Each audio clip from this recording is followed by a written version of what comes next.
Good morning, students. ভালে সবে সকে ভালে আছা তো লাস্ট ক্লাছত আমি কারেন্ট ইলেক্ট্ৰিচিটি চেপ্টাৰটো আৰম্ভ কৰিছিলোঁ ঠিক আছে তো চেপ্টাৰটো আৰম্ভ কৰোঁতে আমি বেসিক কাৰেন্টৰ পৰা গৈ আমি লাষ্টত গৈ পেলাই কণ্ডাক্টিভিটি ৰেজিষ্টিভিটি লৈকে আমি বস্তুখিনি পঢ়িলোঁ তো তাত আমি already drift velocity current and drift ভেলোচিটিৰ মাজৰ ৰিলেশ্যনশ্বিপছ ইলেক্ট্ৰিক ফিল্ড পটেনশিয়েল লেংথৰ relationship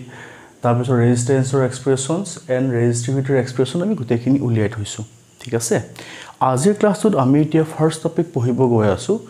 what do you mean by current density ঠিক আছে কাৰেন্ট ডেন্সিটি ঠিক আছে কাৰেন্ট ডেন্সিটি এতিয়া মই যদি চাবলৈ যাওঁ কাৰেন্ট ডেন্সিটি বুলি কওঁতে প্ৰথমে গম পাওঁ যে current density is denoted by J ঠিক আছে এতিয়া যদি মই ডেফিনেশ্যন পইণ্ট অফ ভিউৰ পৰা চাব যাওঁ according to definitions current density is equal to current by area ঠিক আছে current by area কিন্তু এটা বস্তুটো বুজিবলৈ যাওঁতে একচুয়ালি হৈ আছে কি বস্তুটো কি হৈ আছে ধৰি লৈছো এটো এটা এৰিয়া ক্ৰছ সেকশনছ ইয়াৰ মাজেৰে কাৰেন্ট ফ্লো হৈছে ইয়াৰ মাজেৰে কারেন্ট ফ্লো হৈছে কিমান কারেন্ট ফ্লো হৈছে I current flow होइसे एटु एरिया क्रॉस सेक्शन বা एरिया क्रॉस सेक्शन तो एरिया A হৈ আছে তো according to the definitions ঠিকে আছে current per unit area but the current must be flow perpendicularly through that conductor ঠিক আছে এই কন্ডাক্টৰ ডালৰ এৰিয়া क्रॉस সেকশনৰ perpendicularly যিমানখিনি কাৰেন্ট পাৰ হৈ যাব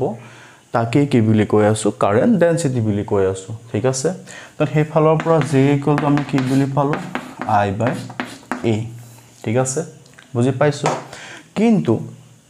আমি যেটা ইলেক্ট্ৰোস্ট্যাটিক চেপ্টাৰস পঢ়িছিলো ঠিক আছে ইলেক্ট্ৰোস্ট্যাটিক চেপ্টাৰ আমি পঢ়িছিলো ইন ইলেক্ট্ৰোস্ট্যাটিক চেপ্টাৰত আমি এটা টাৰ্ম পাইছিলো এৰিয়া ভেক্টৰ ঠিক আছে কি টাৰ্ম পাইছো এৰিয়া ভেক্টৰ एरिया फैक्टर की होय आছিলে যে এটো এটা যদি পাৰ্টিকুলাৰ এৰিয়া হয় তো এই এৰিয়াটোৰ area vector is equal to কি হৈ আছে ম্যাগনিটিউড অফ a বা ডাইরেকশন কি হৈ আছে পারপেন্ডিকুলার টু দা এরিয়া ঠিক আছে দেন হেতু পয়েন্ট অফ ভিউ পৰা চাব গলে আমাৰ ইয়াটো এজ এ হোল কাৰেন্ট কি হৈ আছে কাৰেন্ট তো কোনখিনি কাৰেন্ট আমি কাৰেন্ট ডেন্সিটি আন্ডাৰত আনি আছো যিখিনি কাৰেন্ট এই এৰিয়া ক্ৰছ সেকশনৰ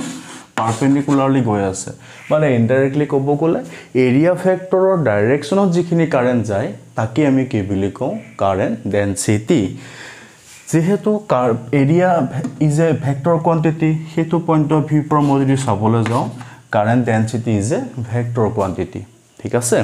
বুজি পাইছা ইয়াৰ যদি তুমি এসআই ইউনিট চাবলৈ যোৱা ইয়াত কি হৈ আছে এম্পিয়াৰ পাৰ মিটাৰ স্কয়াৰ ঠিক আছে এটো বুজিলো কিন্তু কথাটো এটো হল যে সদায় যে কারেন্ট তোমাৰ এজ এ এনেকৈ যাবতো কথা নাই এনেকুৱাটো হ'ব পাৰে যে এৰিয়া ক্ৰছ সেকশনটো এনেকুৱা হৈ আছে কারেন্ট এনেকৈ গৈছে তেতিয়া কি হ'ব ঠিক আছে তেতিয়া চাবলৈ গলে কারেন্ট ডেন্সিটি হ'ব কোনটো এফালে কারেন্ট হৈ আছে এখিনি কারেন্ট গৈ আছে কারেন্ট ডেন্সিটি এক্সিষ্ট হ'ব যিখিনি কারেন্ট এৰিয়া ক্ৰছ সেকশনৰ পাৰপেন্ডিকুলাৰলি যায় তেনে হলে এটো যদি এৰিয়া ক্ৰছ সেকশন হয় পাৰপেন্ডিকুলাৰ ডাইৰেকশন কোনখিনি আহিব এখিনি আহিব ঠিক আছে এখিনি আহিব তাহলে এখিনি যদি আহে তেনে হলে এইখিনি ডাইরেকশন বুলি ক'বলৈ যাওঁতে মই এতিয়া এজ এ হোল এনেকৈ যদি মই চাবলৈ যাওঁ এই এংগল কিমান কৰি ল'ব থিটা এংগল কৰি ল'ব ঠিক আছে মানে বস্তুটো এনেকুৱা মই বুজাইছো তোমাক আগত এৰিয়া ক্ৰছ সেকশনটো এটো আছিলে কাৰেন্ট এনেকৈ গৈছিলে ঠিক আছে কাৰেন্ট এনেকৈ গৈছে এতিয়া এৰিয়া ক্ৰছ সেকশনটো এনেকুৱা হৈ গ'ল বা এনেকুৱা হৈ গ'ল তো এনেকুৱা মানে কাৰেন্ট এনেকৈ আহিব কিন্তু এনেকৈ কাৰেন্টটো এক্সিষ্ট নহব নহয় ইয়াৰ পাৰপেন্ডিকুলাৰ কম্পোনেন্টটো কেনেকুৱা হ'ব এনেকুৱা আহিব ঠিক আছে এৰিয়া এটো আছে ঠিক আছে ইয়াৰ পাৰপেন্ডিকুলাৰ কাৰেন্টটো এনেকৈ আহিছে তো এনেকৈ কাৰেন্ট আহিবলৈ হলে এৰিয়া এটো ধৰিব লাগিব এইটো এৰিয়া কিমান হ'ব a cos θ ঠিক আছে এইটোৱে কিমান হ'ব a cos θ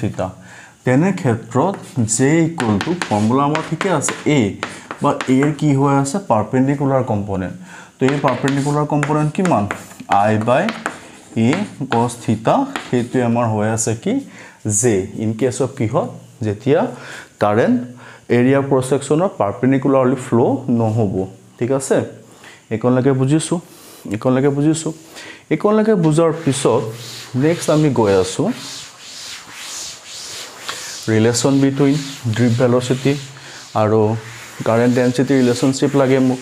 এতিয়া মই যদি হেতু চাবলৈ যাও আমি already I equal to proof কৰি থৈছো আমি কি পাইছো we know that আমি কি পাই আছো we know that I equal to NEA VD আমি অলরেডি পাইছো ঠিক আছে আৰু এতিয়া আমি গম পালো যে I by A টার্ম হলে NE VD হ'ব তো I by A টার্মটো কি হৈ আছে J হৈ আছে তো J equal to কি হ'ব NE VD it is the relationship between current density and drip velocity ঠিক আছে ধুনিয়াকে সকে বুজি পাইছা ডাউট লগা নাই সকে নো তাৰ পিছতে এতিয়া আমি গৈ আছো একন লগটো বুজিছা তেন আজি এতিয়া ইয়াৰ পিছত আমাৰ হাত আৰু এটা এজ এ হোল ডেৰিভেশন আছে যে ৰিলেশন বিটুইন J sigma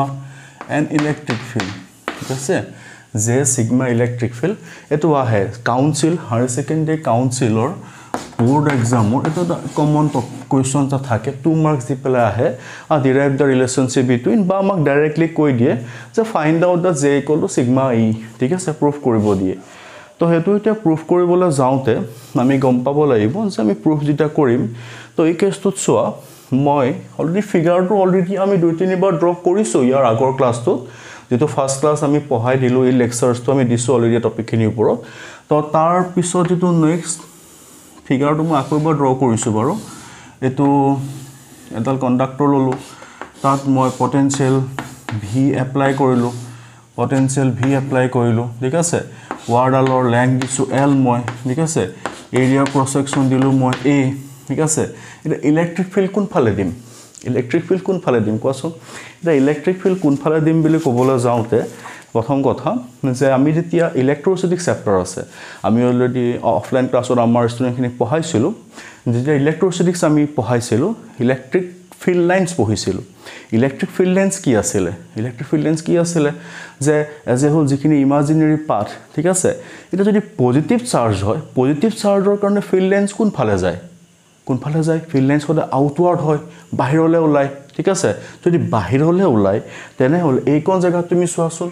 এখিনি পজিটিভ পটেনশিয়াল নহয় জানো মানে ইয়াৰ একচুয়ালি বাউন্ডাৰি পজিটিভ পটেনশিয়াল তেনে হলে ইলেক্ট্ৰিক ফিল্ড লাইন যোন ফালে যায় ইলেক্ট্ৰিক ফিল্ড হেফালেই বুজায় ঠিক আছে তেনে হলে ইয়াত যদি পজিটিভ পটেনশিয়াল হৈ আছে ফিল্ড লাইনস কোন ফালে যাব এপিনে যাব ফিল্ড লাইন যোন ফালে যায় হেফালে তোমাৰ কি হ'ব ইলেক্ট্ৰিক ফিল্ড কোন ফালে হ'ব এপিনে হ'ব জাস্ট মই ইলেক্ট্ৰিক ফিল্ড কোন ফালে হ'ব জাস্ট কনসেপ্টটো বুজাই দিলো আকৌ এবাৰ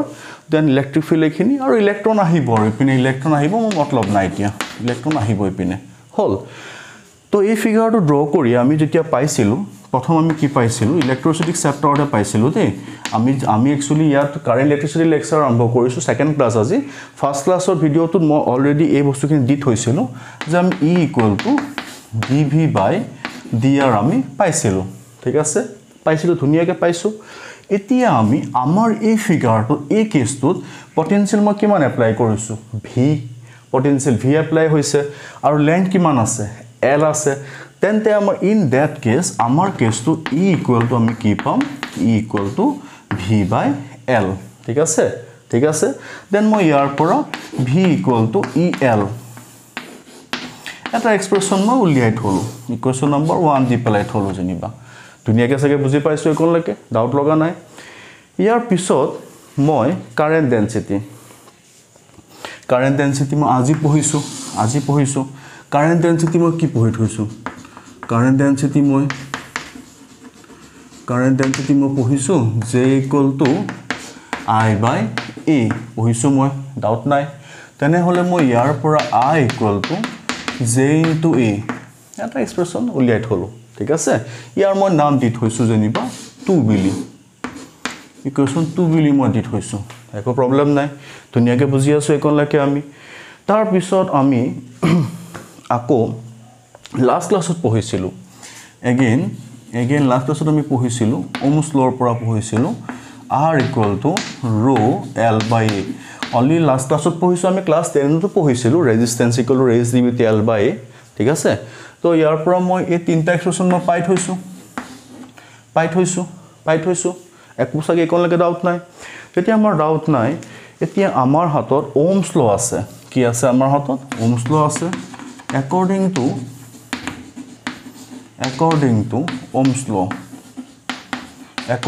ohms law মই কি পাইছো v equal to i r আমি পাইছো একনলৈকে আমাৰ ডাউট নাই i r পাইছো তেতিয়া মোৰ হাতত ইকুৱেশ্যন 1 2 3 আছে তাবা তুমি বুজিলা তুমি কি কৰিব লাগে ইকুৱেশ্যন 1 2 3 মই উলিয়াই থৈছো টাৰ্ম কেটা জাস্ট তুমি পুট কৰি দিয়া ক্যালকুলেশন কৰা তোমাৰ এই এক্সপ্ৰেছনটো ইহত তিনটা ৰিলেচন তুমি পাই যাবা তা কি পাবানো সাউন্ডন কৰি তা v equal to আমি কি বহাইছো into l i আছে i জাগাত মই কি বহাইছো j into a ঠিক আছে into মই কি বহাইছো rho l by a ঠিক আছে দেন a cancel go ঠিক আছে একনলৈকে বুজিলো তো একনলৈকে আমি কি পালো e into j rho পালো কিন্তু এটো কি হৈ আছে resistivity ঠিক আছে resistivity then resistivity inverse কি হয় conductivity then again আমি কি জানো rho equal to 1 by sigma জানো তেতিয়া আমি জানা মানে আমি ইয়াত চোৱাচোন কি বহাম e equal to j ইফালে 1 by sigma তেনে হলে আমাৰ sigma into e equal to কি পালো j হলে j equal to sigma into e এটো আমাৰ এটা expression কিহৰ expression current density conductivity and electric field or মাজৰ relationship ঠিক আছে মই ইয়াত লিখি দিছো j equal to আমি sigma e আমি আৰু এটা ফৰ্মুলা পালো ঠিক আছে বুজি পাইছা মই একচুয়ালি বস্তুখিনি লাহে বুজাই আছো কাৰণ তো কি এই লেকচাৰস তো মই বাৰে কৈ আছো যে আমাৰ 11 ৰ পৰা 12 লৈ যিখিনি ষ্টুডেন্টস মুভ কৰিছা তাৰ কাৰণে লেকচাৰটো মই প্ৰথম লেকচাৰছখিনি মই তেওঁলোকৰ কাৰণেহে মই দি আছো তাৰ পিছত যেতিয়া চেপ্টাৰছটো খতম হ'ব মই এটা ৰিভিজন ক্লাसेছ দিম গুটেইখিনি লেকচাৰছৰ ওপৰত ঠিক আছে তো মই এটা ক্লাছত মই কাইনেটিক খতম কৰিম ঠিক আছে হে লেকচাৰটো আমাৰ হ'ব 12 ফৰ যিখিনি ষ্টুডেন্ট এক্সাম এপিয়াৰ কৰিবলৈ ৱেট কৰি আছে এতিয়া গুটে বস্তুখিনি তোমালোকৰ ৰিভিজন হৈ যাব তথাপিতো মই এটা ৰিভিজন ক্লাছ ইয়াত দিমে তাৰ পিছত মই এজ এ হোল বোৰ্ড আৰু এন্ট্ৰেন্সৰ মই বেলেগ ক্লাसेছ বোৰ দিম তো এই কাৰণে মই এতিয়া যেটা বেসিক্স গুটে থিওৰিখিনি মই পঢ়াই গৈ আছো তাৰ কাৰণে মই লাহে গৈ আছো কাৰণ ইয়াত বহুত ম্যাক্সিমাম ষ্টুডেন্টস আছে যেনে ফাৰ্স্ট টাইম কাইনেটিক পঢ়িব ঠিক আছে যিখিনি 12 মুভ কৰিছে 11 ৰ পৰা গতিকে তেওঁলোকক পইণ্ট কৰিম বস্তুখিনি দি আছো মোৰ মতে সকে একনলৈকে ধুনিয়াকে সকে বুজি পাইছা ঠিক আছে ডাউট নাই সকে একনলৈকে তেন একনলৈকে বুজাৰ পিছত আমি নেক্সট টপিক এটাত গৈ আছো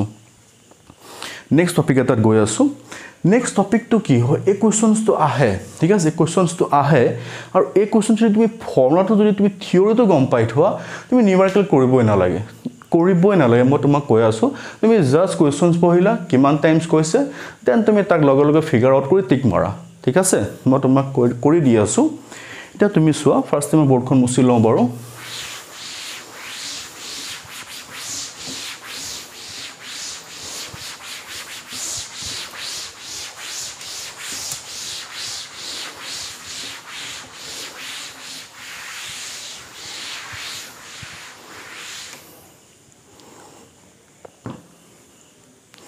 topic to is effect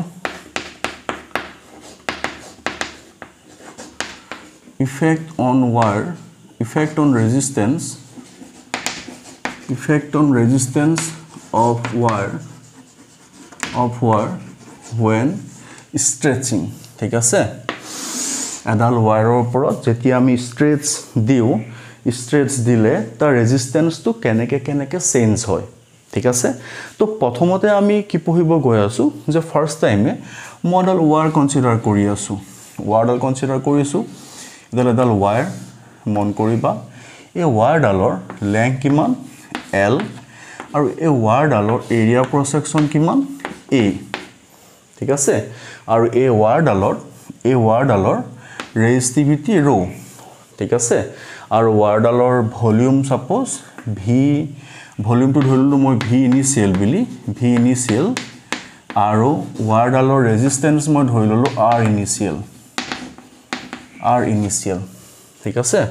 মই কি বুলি কলো এডাল ৱায়াৰ কনসিডাৰ কৰিলো বাৰে কৈছো পুৰা মন কৰিবা বাৰে কৈছো এডাল ৱায়াৰ কনসিডাৰ কৰিলো তাৰ এৰিয়া ক্ৰছ সেকশন A দিছো লেংথ L দিছো ৱায়াৰডালৰ যেটো initial volume V initial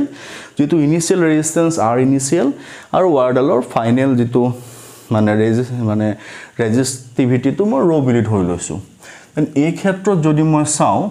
ৱায়াৰডালৰ volume V initial মানে কি হ'ব এৰিয়া মই ইনিশিয়াল বুলি ধৰি ললো length area initial length initial ঠিক আছে আৰু এই ৱায়াৰডালৰ ৰেজিস্ট্যান্স ইনিশিয়াল কিমান হ'ব rho L by A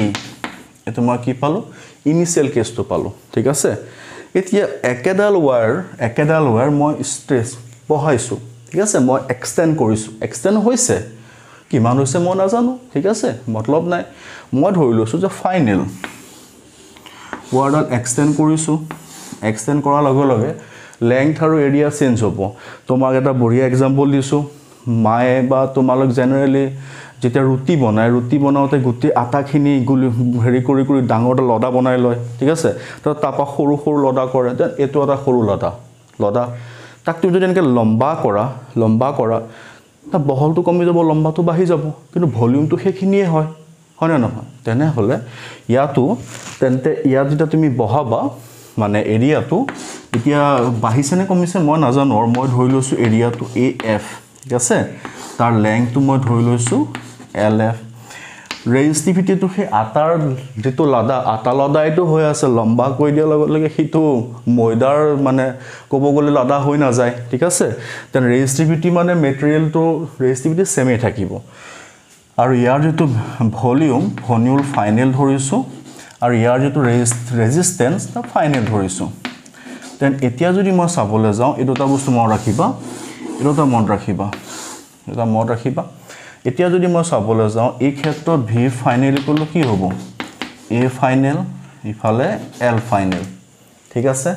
আৰু ইফালে ৰেজিস্ট্যান্স কিমান হ'ব final equal to rho L final by A final ধুনিয়াকে বুজি আছা ডাউট নাই এতিয়া মই মাত্ৰ কলো যে লাডাটো যেটো লাডু বনাই লয় মাহতে বনাই বা কোনোবা যেতিয়া ৰুটি বনাও আমি বনালে আমাৰ ডেইলি এক্সপেৰিয়েন্স আছে আমাৰ যেতিয়া আমি লাডাটো বনাই লও তো লাডাটো লম্বা কৰিলো তো কি একে মেটেৰিয়েলৰে থাকে না তেনে ক্ষেত্ৰত ভলিউম ইনিশিয়াল ভলিউম আৰু ফাইনেল ভলিউম সদায় কি হ'ব কনস্ট্যান্ট থাকিব ঠিক আছে তেনে ক্ষেত্ৰত V ইনিশিয়াল কি আছিল তুমি লিখি থৈছিলা AI লগত কি আছে Li is equal to final কি লিখিছা তুমি AF লগত কি লিখিছা LF ঠিক আছে বুজি পাইছা এৰিয়া লেংথ বুজি আছা তো এতিয়া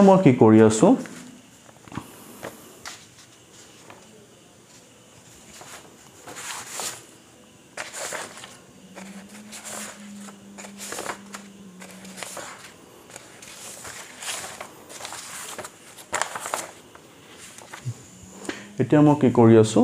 ইয়াত মই তোমাৰ এজ এ হোল ইহতৰ ৰেশিওটো উলিয়াই লৈছো final by initial is equal to কিমান হ'বগে মোৰ Li বাই LF মই এটা ৰিলেচন পাই গলো ঠিক আছে তাৰ পিছত নেক্সট মোৰ যেটো আছিল ইনিশিয়াল ফাইনেল ইহতৰ মই এটা ৰেশিও উলিয়াই লম RF by RI ইহতৰ যদি মই ৰেশিও উলিয়াবলৈ যাও RF by RI মানে RF কিমান আছে এটো rho LF by AF ঠিক আছে আৰু ইফালে rho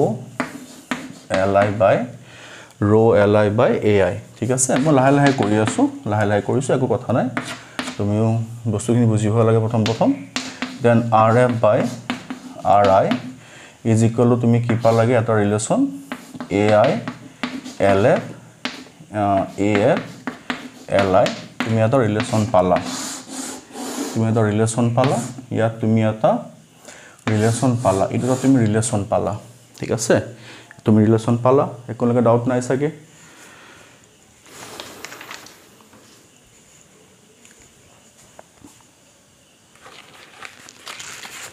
বুজি আছা নহয় সবে ন ডাউট নাই সাকে একোলৈকে কাৰো তো এতিয়া মই গৈ আছো একোলৈকে বুজাৰ পিছত নেক্সট এটো এটা থিওৰি হল ঠিক আছে ইয়াৰ পিছত মই গৈ আছো যদিহে আমাক কোৱেশ্চনটো দিয়ে সাপোজ যে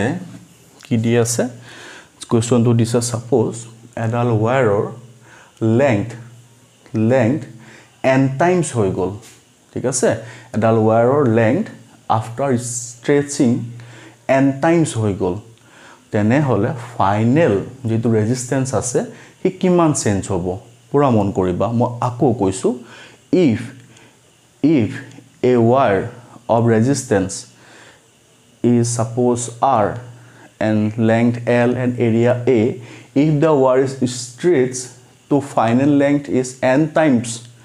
of original then what will be the final resistance ঠিক আছে পুৰা বুজিছা তেনে ক্ষেত্ৰত তোমাৰ by question final তোমাৰ length to কিমান কলেগে n times of length কি কলে initial ঠিক আছে তোমাৰ হাতত এই দুটা ফৰ্মুলা আছে তোমাক এতিয়া এই দুটা ফৰ্মুলা তুমি এটো ফৰ্মুলা লোৱা তোমাক RF by RI ঠিক আছে RF by RI তুমি এতিয়া সোৱা ইয়াত AI by AF আছে A by AI মানে LI by LF হয় না তো ইয়াত কিমান হ'ব এতিয়া উল্টা কৈ দিয়া LF by LI হ'ব এটো ফৰ্মুলা AI by AF আছে AI by AF মানে LF by LI হ'ব পুট কৰিলো তাৰ পিছত LF by LI আছে already LF by LI already আছে ঠিক আছে তেনে হলে এতিয়া LF কিমান কৈছে n টাইমছ মানে সৰি ডাইৰেক্ট লিখা আৰু LF স্কয়াৰ by LI ঠিক আছে দেন কি হ'ব LF by LI whole square হৈ আছে দেন তা তুমি এতিয়া পাইছা তোমাৰ LF কিমান কৈছে n টাইমছ অফ LI কৈছে by LI ঠিক আছে ইফালে RF by RI দেন ইফালে হোল স্কয়াৰ হৈ আছে দেন ক্যান্সেল গৈ আছে তেনলে RF ইকুয়াল টু কি হৈ আছে n square times of LI সৰি মানে RI ঠিক আছে RF equal to n square times of RI হৈছে তো এতিয়া এটো ফৰ্মুলা তুমি কি পালা যে RF মানে final resistance is equal to n square times of initial resistance ঠিক আছে কিন্তু n টু কি আছিল n times of original length যে তোমাক সাপোজ কোৱেশ্চন এটা দিলে যে এডাল কন্ডাক্টৰৰ ফোৰ্স এপ্লাই কৰি বা স্ট্ৰেচিং কৰি পেলাই তাৰ লেংথটো 2 টাইমছ বঢ়াই দিয়া হল তেনে হলে তাৰ ৰেজিস্ট্যান্স কিমান টাইমছ বাঢ়িব ফাইনাল তাৰ লেংথ কিমান টাইমছ বঢ়ালা 2 টাইমছ তুমি ফৰ্মুলা কি পাইছা কিমান টাইমছ বাঢ়ে n স্কয়াৰ টাইমছ মানে 2 টাইমছ বঢ়োৱা মানে ৰেজিস্ট্যান্স কিমান টাইমছ বাঢ়িব 4 টাইমছ বাঢ়িব ঠিক আছে মানে if length is increased by 2 times then resistance is increased by 4 times ঠিক আছে পুৰা বুজিলা ডাউট নাই সাগে একোলৈকে বুজাৰ পিছত নেক্সট হেতু মই ফাৰ্স্ট কেস কৰালো লেংথৰ পইণ্ট অফ ভিউ পৰা যদি কোৱেশ্চনটো লেংথৰ বেসিছত দিয়ে লেংথ বেসিছত দিছে দেন n স্কয়াৰ টাইমছ তুমি যদি লেংথৰ বেসিছত নিদিয়ে লেংথৰ বেসিছত নিদিবও পাৰে ঠিক আছে যদি হে লেংথৰ বেসিছত নিদিয়ে তেতিয়া কি হ'ব ঠিক আছে তেতিয়া কি হ'ব চাবলৈ যাওঁতে তুমি চোৱা যদি লেংথৰ বেসিছত নিদিয়ে তেনে হলে যদি ৰেডিয়াছৰ বেসিছত দিয়ে আৰু তোমাক যদি কোৱেশ্চনটোত কৈছে যে ৰেডিয়াছ কি হৈ আছে 1/n টাইমছ ডিক্ৰিজ হৈছে ঠিক আছে মানে ফাইনাল ৰেজিস্ট্যান্স ইজ কি final radius of the wire is decreases by n times যদি তোমাক এইটো কৰি দিয়ে মানে ইনিশিয়াল জিমান ৰেডিয়াছ আছিল তাৰ n টাইম মানে 2 টাইম কৰিব পাৰে 3 টাইমও কৰিব পাৰে আমি n বুলি ধৰিলো তেনে হল আৰু সৰু হৈ যাব মানে ফাইনাল ৰেডিয়াছ টু ইনিশিয়াল ৰেডিয়াছৰ 1/n টাইমছ ঠিক আছে তেনেকুৱা কৰিলে তুমি ইয়াত চোৱাচোন ইয়াত চোৱা তোমাৰ হাতত এজ এ হোল ইয়াত তুমি চোৱা ইয়াৰ পৰা লিখিব পাৰিব আৰু তুমি ইয়াৰ পৰা নহলে ইয়াৰ পৰা লিখিব পাৰা ডাইৰেক্ট এতিয়া চোৱা তুমি এইটো ইকুৱেশ্যন চোৱা RF by RI আছে ঠিক আছে RF by RI আছে RF মানে তুমি কি লিখি থৈছা ফৰ্মুলা তুমি লিখি থৈছা AI LF ঠিক আছে by AF LI ঠিক আছে তুমি এতিয়া পাইছা AI by LF মানে তোমাৰ AF by LI তা তোমাৰ তাত LF by AI আছে মানে AI by AF হ'ব হৈ গল উল্টাই দিয়া উল্টাকে আছে উল্টাকে লিখা কাম খতম AI by AF then ইয়াত LF by AI আছে LF by A মানে AI by AF হৈছে then কি হ'ব AI by AF whole square হল হৈ গল এতিয়া একলৈকে হোৱাৰ পিছত এতিয়া তুমি চোৱা ইনে তুমি ইয়াত কি উলিয়া আছে RF by RI উলিয়াইছা এটো হৈছে তেনে এটো হোৱাৰ পিছত মই একন মুছি লৈছো আৰু একনটো কাম নাই এতিয়া আমাৰ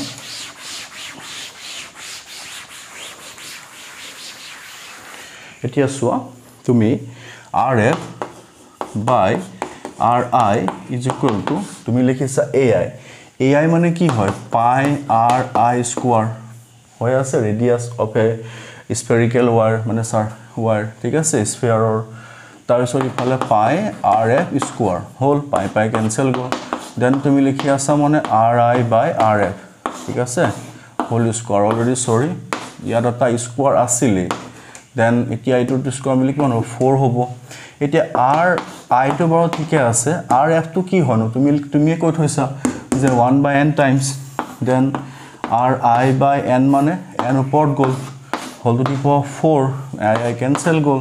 মানে RF is equal to তুমি কি পালা n to the power 4 times of কি হয় RI হৈছে মানে যেটো নিউ ৰেজিস্ট্যান্স ফৰ্ম হ'ব হি পুৰণা ৰেজিস্ট্যান্স তোৰ n to the power 4 times হ'ব মানে 4 times হ'ব ঠিক আছে মানে যদি এডাল ওয়্যাৰ আছিল ওয়্যাৰডালৰ ৰেডিয়াস হাফ কৰি দিলা ঠিক আছে ওয়্যাৰডালৰ ৰেডিয়াস হাফ কৰি দিলা হাফ কইলা মানে एक्चुअली 1/2 ঠিক আছে 1/3 কইলা মানে 1/3 n to 3 ঠিক আছে n to 3 n to half নাই ধৰা বাৰবাৰ মন কৰিবা দে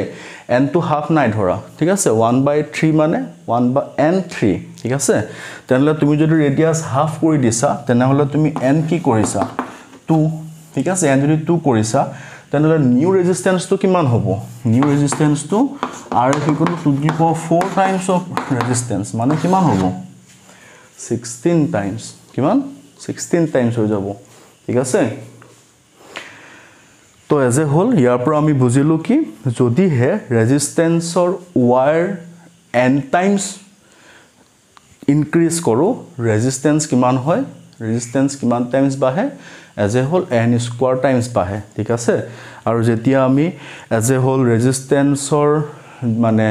ওয়্যাৰৰ ৰেডিয়াস আমি কম কৰো ৰেডিয়াসটো আমি ডিক্ৰিজ কৰো ঠিক আছে যিমান টাইম ডিক্ৰিজ কৰো তাৰ to the power 4 times resistance increase হয় ঠিক আছে সিধা কথা লেংথ বাহিলে ৰেজিস্ট্যান্স বাহিবই আৰ প্ৰপোৰ্শনাল টু l আৰু যে 2 নম্বৰ এৰিয়া যদি কমাই দিয়া ইমান এৰিয়া থাকোতে যিমান কাৰেন্ট গৈছিল এটা এৰিয়া কমাই দিলা যাব নোৱাৰা হ'ব না দেন বাধাটো বাহিব সিম্পল কথা বাহিবই আৰু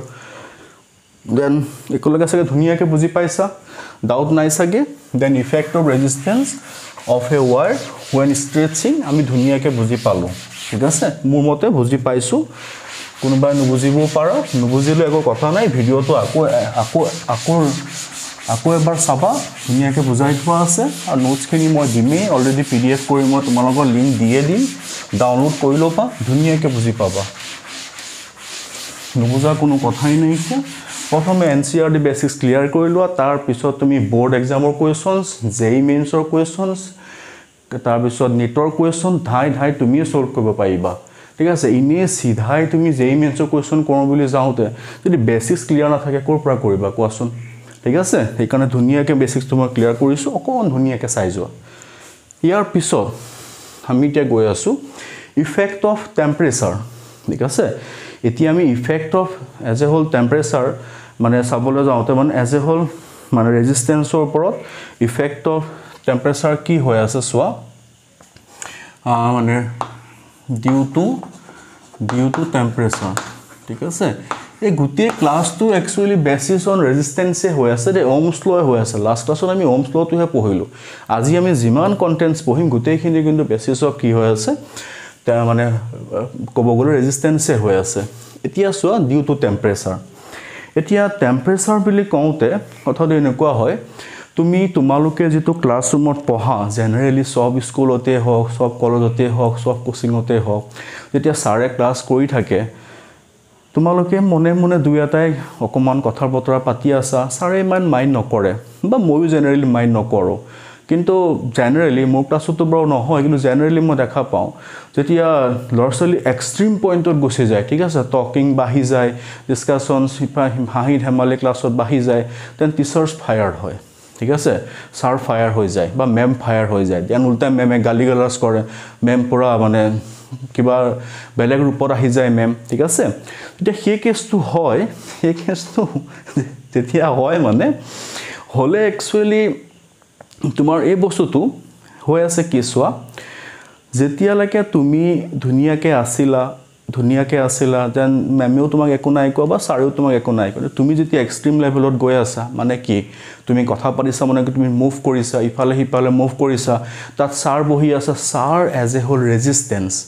সাৰে তোমাক পঢ়ুৱাই আছে মানে তোমাক জায়গাত বহুৱাই লৰছৰ হ'ব নিদিয়াকে তোমাক পঢ়ুৱাই আছে তুমি লৰছৰ কৰিব বিচাৰিছা সাৰে তোমাক লৰছৰ হ'ব নিদিয়ে সাৰৰ কামেই হেতু তুমি যিমানে মুভ কৰিবলৈ চাবা সাৰ হিমানে ষ্ট্ৰিক হয় তুমি যিমানে বেছিকে কৰিবা সাৰ হিমানে আৰু ষ্ট্ৰিক হয় দ্যাট মিন্স তুমি যেতিয়া যিমানে মুভমেন্ট কৰিব বিচাৰিবা সাৰৰ যেটো কাম তোমাক অপোজ কৰা সাৰে সেই কামটো আৰু বেছিকে কৰিব ঠিক আছে এতিয়া কথাটো হ'ল টেম্পাৰেচাৰ যেতিয়া বাহে টেম্পাৰেচাৰ বাহা লগে লগে কণ্ডাক্টৰত ইলেক্ট্ৰনৰ মুভমেন্টটো বাহে ঠিক আছে মুভমেন্ট বাহে ইলেক্ট্ৰন বহুত ফাষ্ট কলিজন স্ট্ৰাইক কলিজন বহুত ফাষ্ট হয় ইলেক্ট্ৰন একদম ফ্ৰীলি মুভ কৰিব বিচাৰে যেতিয়া ইলেক্ট্ৰন ফ্ৰীলি মুভ কৰিব বিচাৰে সেই কণ্ডাক্টৰডালৰ যেটো ৰেজিস্ট্যান্স প্ৰপাৰ্টি তাৰ কাম কি ফ্লো হ'ব নিদিয়া হি কি হ'ব তাক আৰু বাধা দিব ফ্লো হ'ব নোৱাৰো হি বেছিকৈ আহিব হি আৰু বাধা দিব হি আৰু আহিব আৰু বাধা দিব ঠিক আছে ফাইনালি টেম্পাৰেচাৰ যেতিয়া বাহিব টেম্পাৰেচাৰ বহা মানে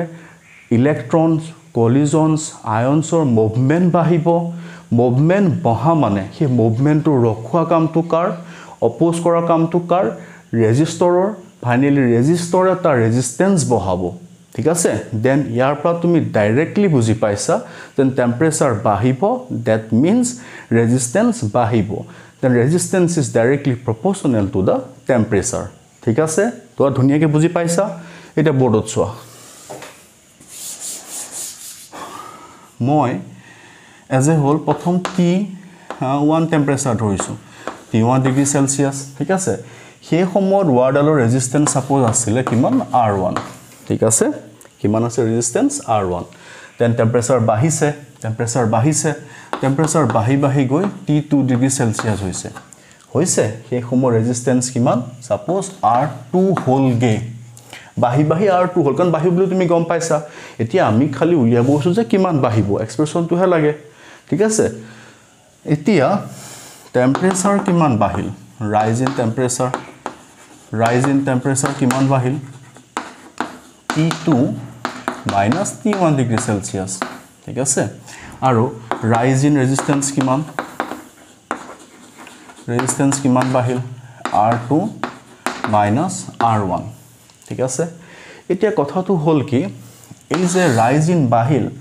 বাহাটো সদায় ডিপেন্ডেন্ট কাৰ ওপৰত হয় এতিয়া তোমালোকে মেট্ৰিক দিলা অলৰেডি মেট্ৰিক তোমালোক 11 আহিলে 11 পৰা 12ত গলা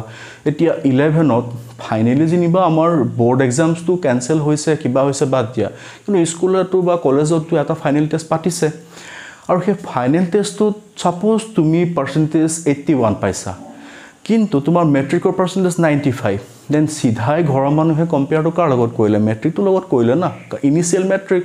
ঠিক আছে সিমিলাৰলি যেতিয়া কম্পেৰিজন আহে সদায় ইনিশিয়াল ভ্যালু লগত কৰা হয় এই ক্ষেত্ৰত rise in temperature sorry rise in value of resistance R2 minus R1 is directly proportional to what initial resistance pura bhalke bujisa doubt nai tar pisot আকৌ হে একেটা বস্তু কাৰ আৰু যে বাহিব কাৰ ওপৰত temperature difference T2 minus T1 ঠিক আছে তেনে হলে combining both the equation আমি কি পাম R2 minus R1 is proportional to R1 T2 minus T1 আমি পাইছো পুরা ধুনিয়াকে বুঝি আছো ডাউট নাই সাগে ঠিক আছে ইয়াৰ পিছত আমি এই ইকুয়েশনটো কি কৰি আছো R2 minus R1 equation দিলো দিবলে এটা কনস্ট্যান্ট টাৰ্ম দিছো alpha এটো আসলে proportional আৰু তো alpha দেখাত একে লাগে আৰু ঠিক আছে then R1 T2 minus T1 ঠিক আছে এটো এটা এক্সপ্ৰেছন ইয়াক তুমি 1 বি লিখি থব পাৰা ঠিক আছে বুজি পালা এতিয়া ইকুয়েশন 1 টুক মই যদি ইমপ্লাইজ কৰি R2 ৰ এক্সপ্ৰেছনটো উলিয়াও then R1 to ইফালে আহি গল alpha R1 T2 minus T1 ঠিক আছে পুরা বুজি আছা যদি বুজিছা ইয়াৰ পিছত নেক্সট স্টেপটো সোৱা মই R2 লিখিলো ইকুৱেল টু মই R1 কমন ললো 1 plus alpha এখিনি মই del T বুলি লিখিব পাৰো বা নিলিখিলেও কথা নাই ঠিক আছে দেন এইটোৱে কি হৈ গল এটো কি হয় R2 কি আছিল T2 ডিগ্ৰী টেম্পাৰেচাৰত R2 ৰেজিস্ট্যান্স আছিল মানে which is the expression for final resistance ধুনিয়াকে সকে বুজি পাইছা একদম ডাউট লগা নাই ইয়াৰ পিছত যেটোৱে ইকুয়েশন 1 আছিল তাৰ পৰা মই সোৱা আলফা উলিয়াব পাৰিম ইকুয়েশন 1 তোৰ পৰা ULFA equal to R2 minus R1 দেখিছা by R1 T2 minus T1 ঠিক আছে T2 minus T1 এই আলফা তো কি বুলি কয় টেম্পারেচার কোএফিসিয়েন্ট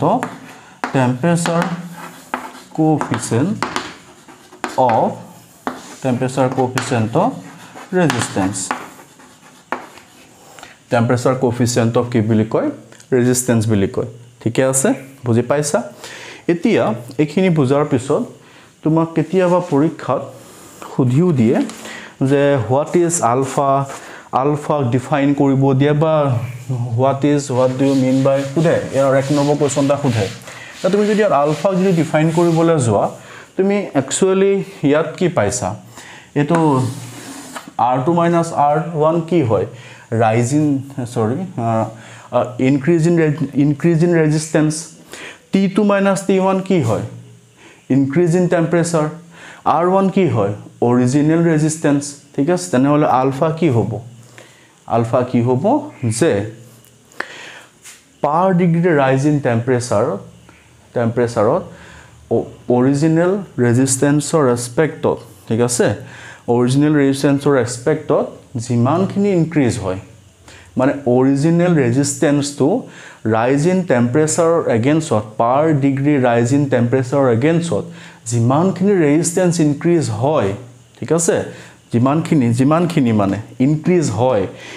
হেতুকে কি বুলি কয় আলফা বুলি কয় ঠিক আছে বুজি পাইছা পুরা বুজি পাইছা per degree rise in temperature ঠিক আছে per original resistance across জিমানখিনি resistance increase হয় that is known as temperature coefficient of resistance পুরা বুজি পাইছা একদম ডাউট নাই এখিনি বুজাৰ পিছত মোৰ এতিয়া আছে আলফাৰ SI ইউনিট আলফাৰ SI ইউনিটটো কি হ'ব তুমি যদি চাবলৈ যোৱা এখিনি কাৰণে ওম হ'ব R2 minus R1 মানে ওম by Kelvin or degree Celsius তেনে হলে SI ইউনিটটো কি হ'ব per Kelvin ঠিক আছে আৰু ইয়াৰ যদি তুমি ডাইমেনশনাল ফৰ্মুলা লিখিবলৈ যোৱা ULFA is equal to mLT to 0 হ'ব mass 0 L0 time 0 খালি k to the power -1 is the কি হৈ আছে dimensional formula for alpha ঠিক আছে একলকে ডাউট নাই তাৰ পিছত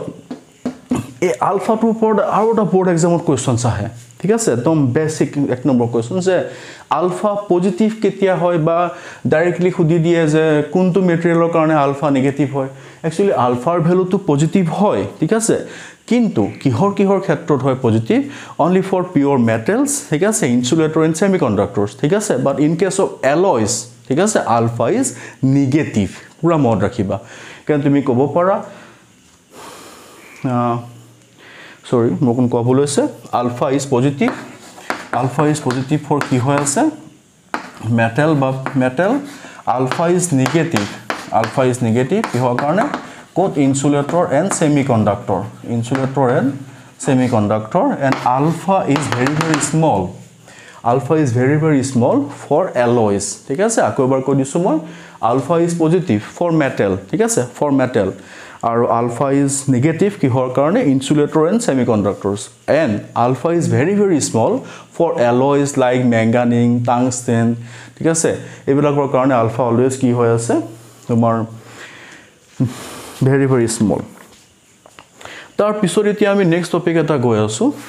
সে এতিয়া আমি গুটেইখিনি বস্তু ৰেজিস্ট্যান্সৰ পৰা আৰম্ভ হ'ল ঠিক আছে আমি ৰেজিস্ট্যান্স পঢ়ি আহি পেলে আমি ৰেজিস্ট্যান্সৰ টেম্পাৰেচাৰ কেনেকৈ ডিপেন্ডেন্ট হেখিনি চালো হয়নে একলৈকে সগে ডাউট নাই একলৈকে বুজাৰ পিছত এতিয়া আমি গৈ আছো ভেৰিয়েশন অফ ৰেজিস্টিভিটি আমি মানতে আমি ৰেজিস্ট্যান্স পঢ়ি আছিলো এতিয়া আমি ৰেজিস্টিভিটি পঢ়িবলৈ গৈছো ইয়াত তোমালোকে এটা বস্তু চোৱাচোন আমি আগত প্ৰুফ কৰি থোৱা আছে ৰেজিস্টিভিটি rho equal to m by n e square tau হৈছে হৈ আছে ইয়াত m constant mass of electron is constant হয়নে then resistivity is depends on কাৰ ওপৰত n আৰু tau ওপৰত হয়নে এটা কথাটো হল কি n ৰ ওপৰত কেনেকৈ ডিপেন্ডেন্ট এটা n ৰ ওপৰত ডিপেন্ডেন্ট বুলি ক'বলৈ গ'লে একচুয়ালি n ৰ ওপৰত ইন্ডিপেন্ডেন্ট resistivity n ৰ ওপৰত ডিপেন্ডেন্ট নহয় n হয়নো কি numbers of electron per unit volume কাৰ হে কন্ডাক্টৰ ডালৰ হয়নে তেন কন্ডাক্টৰ ডালৰ নাম্বাৰ কিমানে নাথাকক তাৰ কোনো মতলব নাই কিন্তু কন্ডাক্টৰ ডালৰ নেচাৰটোৰ ওপৰত কিন্তু ৰেজিস্টিভিটি ডিপেন্ডেন্ট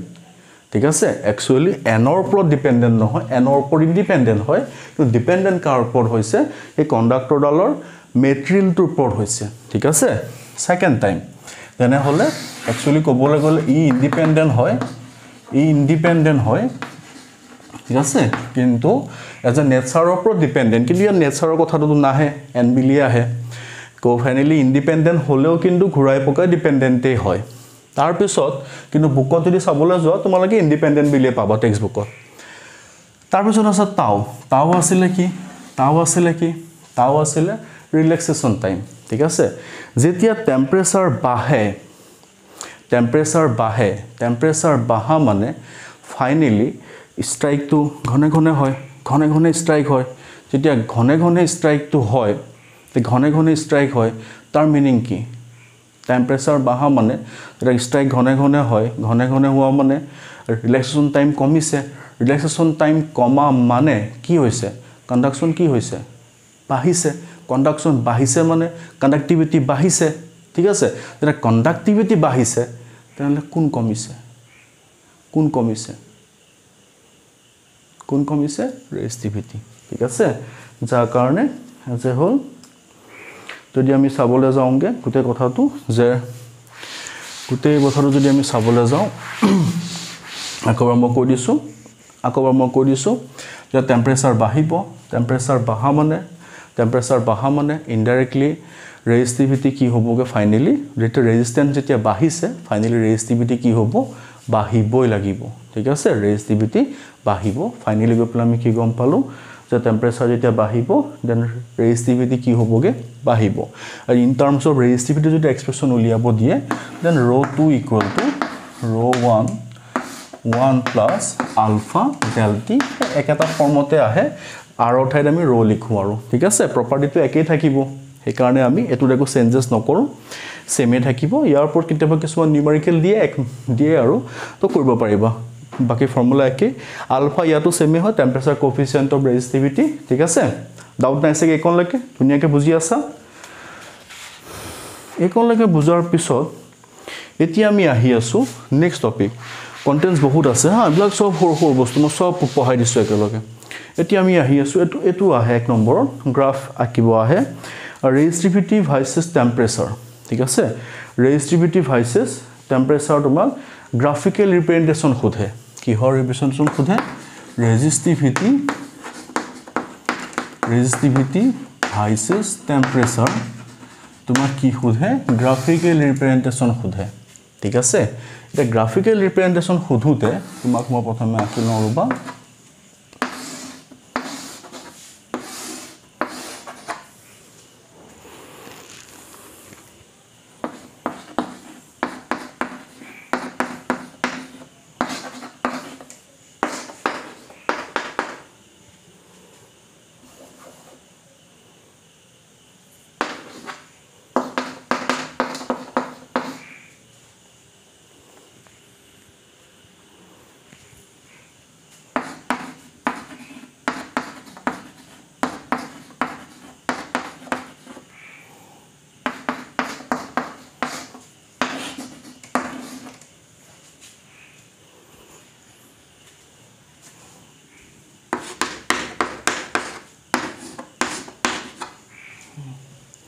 তে কথাটো হৈ আছে কি যিবিলাক আমাৰ পিওৰ মেটেল হয় ঠিক আছে যিবিলাক আমাৰ পিওৰ মেটেল হয় সাপোজ কপাৰ ঠিক আছে হিহতৰ কাৰণে যদি মই ৰেজিস্টিভিটি গ্ৰাফ ড্ৰ কৰিবলৈ যাওঁ ৰেজিস্টিভিটি গ্ৰাফটো এনেকুৱা হ'ব ঠিক আছে কিন্তু যিবিলাক আমাৰ সাপোজ এলয়স ঠিক আছে এলয়স বুলি ক'লে সাপোজ তোমাৰ নিক্ৰম ঠিক আছে এটো মাক মই মেটেল বুলি ক'লো এটো মেটেল বুলি ক'লো এটো এলয়স লাইক কি কৈ আছো নিক্ৰম নিক্ৰমৰ যদি তুমি চাবলৈ যোৱা নিক্ৰমে একচুয়ালি লো টেম্পাৰেচাৰত নিক্ৰমে বিহেভিয়াৰ একো শো নকৰে হি যদি হাই টেম্পাৰেচাৰ হয় তেতিয়া এটা ৰেজিস্টিভিটি গ্ৰাফ শো হয় কিন্তু হি স্লাইড চেঞ্জ হয় কেনেকুৱা ঠিক আছে আৰু যদি আমি ম্যাঙ্গানিন চাও ঠিক আছে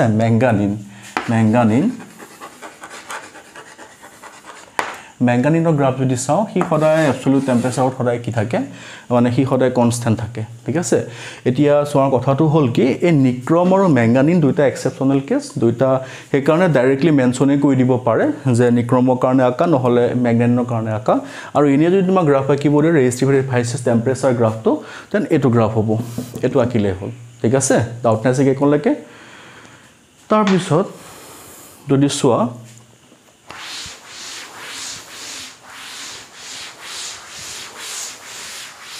কিন্তু যদি তুমি এটো মেটেলৰ কাৰণে আঁকিলো না যদি আমাক কেতিয়াবা সেমিকন্ডাক্টৰৰ কাৰণে গ্ৰাফ বিচাৰে সেমিকন্ডাক্টৰৰ কাৰণে যদি গ্ৰাফ সোধে দেন ভাই সেমিকন্ডাক্টৰৰ কাৰণে যদি গ্ৰাফ সোধে দেন সেমিকন্ডাক্টৰত কি হৈ আছে কেছটো সোৱা সেমিকন্ডাক্টৰ এতিয়া যিখিনি ষ্টুডেন্ট 11 12 সোমাইছে কি নাই পোৱা কিন্তু ড্ৰপাৰ যিখিনি 12 এন্ড ড্ৰপাৰ ষ্টুডেন্ট তেওঁলোকে পাইছা then actually semiconductor কি হৈ আছে numbers of ion যেটো আজিটা ডপিং কৰি দিয়া হয় ডপিং কৰি দিয়া লগে লগে ইলেক্ট মানে যে হল flow of charges তো বহুত বাঢ়ি যায় না flow of charges বহুত বাঢ়ি যায় the flow of charges বাঢ়ি যোৱা মানে flow হৈছে না flow বাঢ়িছে the flow বাঢ়িব তেতিয়া resistance কমিব resistance কমলে resistivity ইনে কমি যাব ঠিক আছে তেনে হলে তাৰ actually গ্ৰাফটো এনেকুৱা হয় ঠিক আছে বুজি পাইছা এটো ডাউট নাই এফালে কি হ'বগে তোমাৰ resistivity এফালে তোমাৰ কি হ'বগে টেম্পাৰেচাৰ ঠিক আছে একলকে সবে বুজি আছা ডাউট নাই সাগে যেতিয়া একলকে হোৱাৰ পিছত নেক্সট আমি গৈ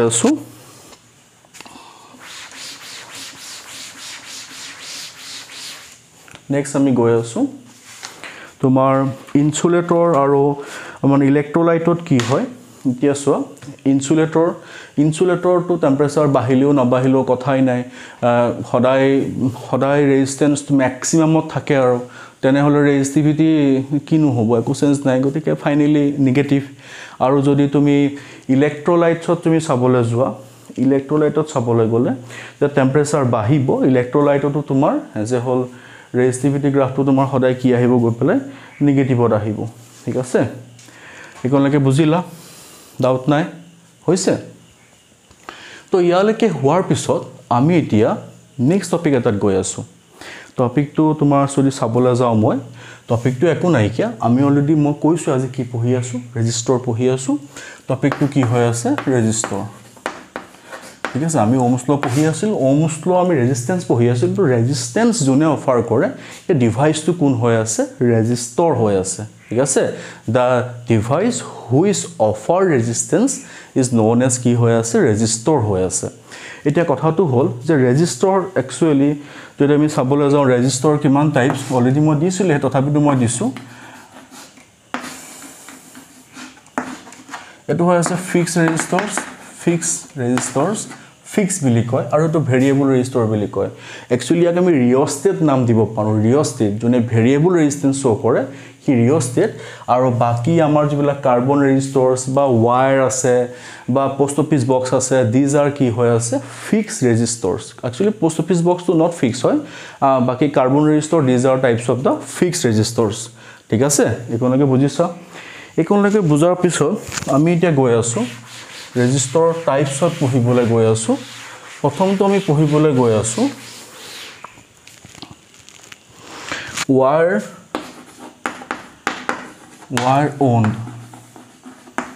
wire own registers ঠিক আছে wire own registers বুলি কওঁতে কি হৈ আছে এবিলা কিছুমান wire ঠিক আছে যো তোমাৰ কি কৰে alloy molding কৰি পেলাই তাক বনাই ঠিক আছে এবিলা register wire ঠিক আছে ফাইনালি তোমাৰ সেই wire বিলাক দি পেলাই তোমাৰ যে হল আমাৰ যে কি হল এই সাৰ্কিটত যেনেকৈ আমি যে কওঁ যে এই গ্লাস যেতিয়া বিজুলী ঢেৰকনি মাৰে আমি কওঁ শৰ্ট সাৰ্কিট হল বুলি সাপোজ তাৰ পিছত যে ইলেক্ট্ৰিচিয়ান আহে এটা সৰু ওয়্যাৰডাল আনি পেলাই জয়েন লগাই থৈ গুচি যায় কাট আউট থাকে আমাৰ মিটাৰ বক্সৰ কাট আউটত তেতিয়া কাট আউটত কেতিয়াবা সেই ওয়্যাৰডাল গুচি যায় ইলেক্ট্ৰিচিয়ান আহে কাট আউটটো খুলে সেই ওয়্যাৰডাল জাস্ট জয়েন লগাই দিয়ে দুইটা মোৰে ঠিক আছে দেন সেইবিলাক ওয়্যাৰক আমি কি বুলি কৈ আছে অন ৰেজিষ্টৰ্স বুলি কওঁ কিন্তু হিহঁতৰ পৰা হাই ৰেজিস্ট্যান্স পাবলৈ হলে বহুত লেংথ বহুত বেছি লেংথ ইউজ কৰিব লগিয়া হয় ঠিক আছে তাৰ পিছত নেক্সট আহি গল কাৰ্বন ৰেজিষ্টৰ্স ঠিক আছে carbon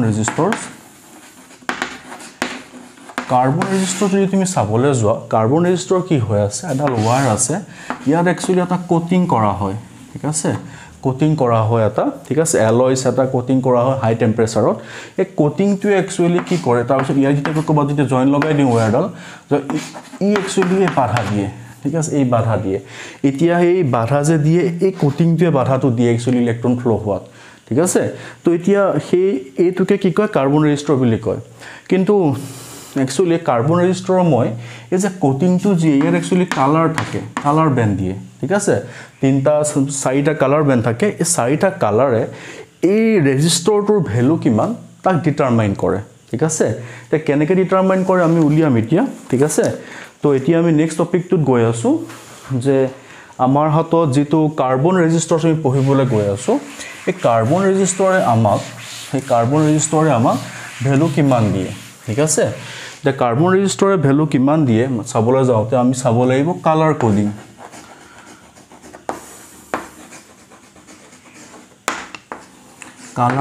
of carbon resistors colour coding কি হৈ আছে কাৰ্বন ৰেজিষ্টৰ্স তো এতিয়া হয় কি মই বুজাই আছো বাৰু তো এতিয়া কথাটো কি হ'ল যে এটো এটা ৰেজিষ্টৰ্স তো এটো ৰেজিষ্টৰ্স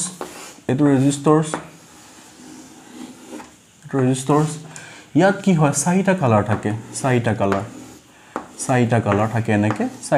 থাকে এটা কালাৰ অকমান গ্যাপত থাকে তো এতিয়া তুমি প্ৰবলেমটো এনেকুৱা হয় মই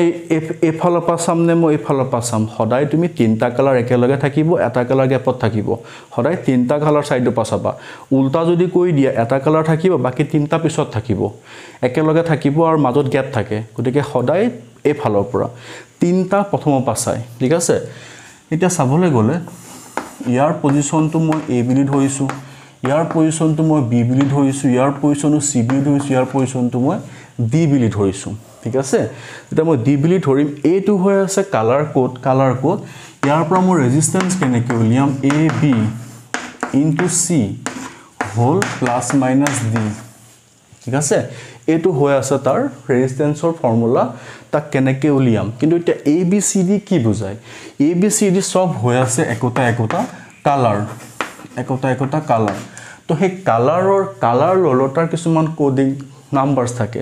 এই নাম্বাৰস বিলাক মনত ৰাখিবলৈ কি হয় আমাৰ এটা ফেমাস কোড এটা আছে কি আছে বি বি ৰয় অফ টু কাম নাই আৰু অফ গ্ৰেট ব্ৰিটেইন ঠিক আছে B B Roy of Great Britain has a good wife wearing wearing gold silver necklace ঠিক আছে B B Roy of Great Britain has a good wife wearing gold silver necklace এতিয়া বিবি ৰয় হে জানে আৰু তাৰ ভাল মানে ৱাইফ জনিয়ে পিনিছিল না আমিতো নাজানো এতিয়া আমাক কৈছে আমি পঢ়ো তেনেকে তো টেবুলখন মই জাস্ট দেখাই দিছো আৰু টেবুলখন মই জাস্ট দেখাই দিছো অলৰেডি মই নোটছত দিছো বা কিতাপতো পাবাই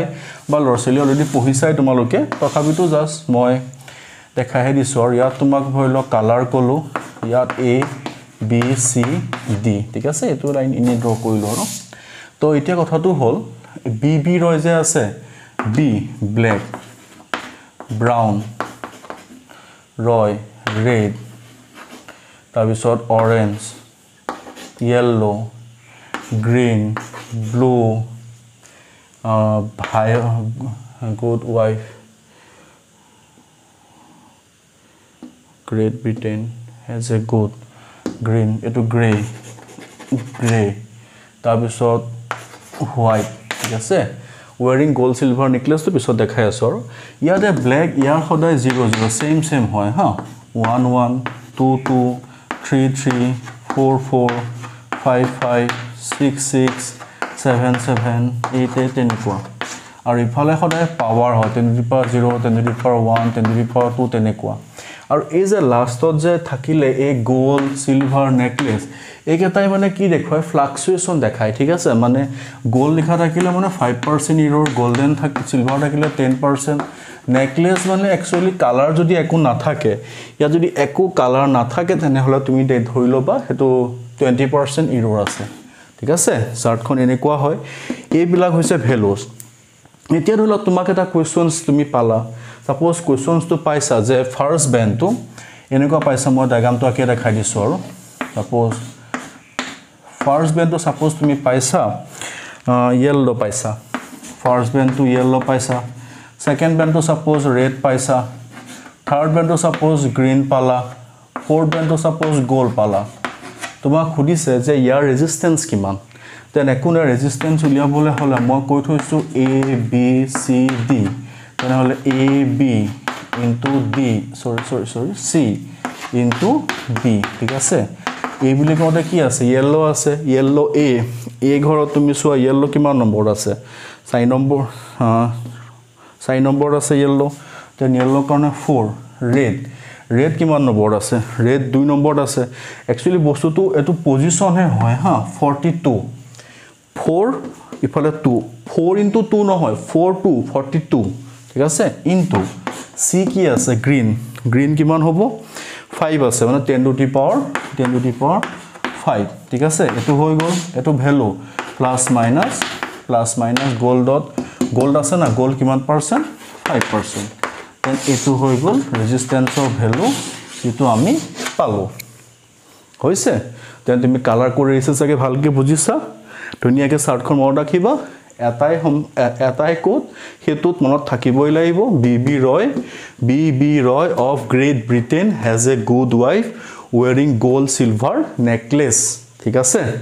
ডাউট নাই চাগে একনলৈকে ধুনিয়াকে বুজি পাইছা ইয়াৰ পিছত এতিয়া আমি গৈ আছো আৰু এটা বস্তু পঢ়িবলৈ ৰেজিস্ট্যান্সৰ ওপৰত বেস কৰি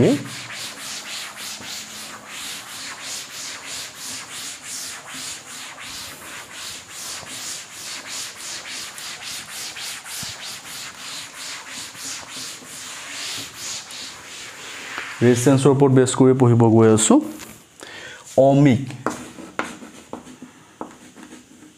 ohmic and non-ohmic ঠিক আছে ohmic conductors and non-ohmic conductors বা ohmic materials non-ohmic materials the ohmic materials বুলি ক'লে কি হয় যিবোৰ materials ohms law কি আছিল v = i r আছিল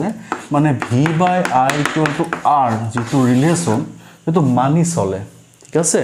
যিবোৰ material the materials which obeys the ohms law বা which follows the ohms law these materials are ohmic materials ঠিক আছে তেনে হলে তুমি যদি চাবলৈ যোৱা আমাৰ যিবিলাক পিওৰ মেটেলছ আছে যিবিলাক পিওৰ মেটেলছে সদায় তোমাৰ ওহমছ ল মানি চলে পিওৰ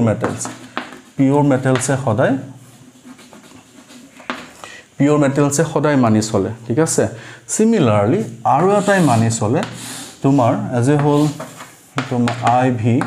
কপাৰ সালফেটে মানি চলে কপাৰ সালফেট সলিউশনৰ কিন্তু কপাৰ আয়ন আছে কপাৰ আয়নে কিন্তু ওহমছ ল মানি চলে সেই কাৰণে কপাৰ একচুয়ালি কি হৈ আছে ওমিক মেটেৰিয়েল হৈ আছে পুৰা বুজিছা ডাউট নাই তাৰ পিছত আমি গৈ আছো non ohmic material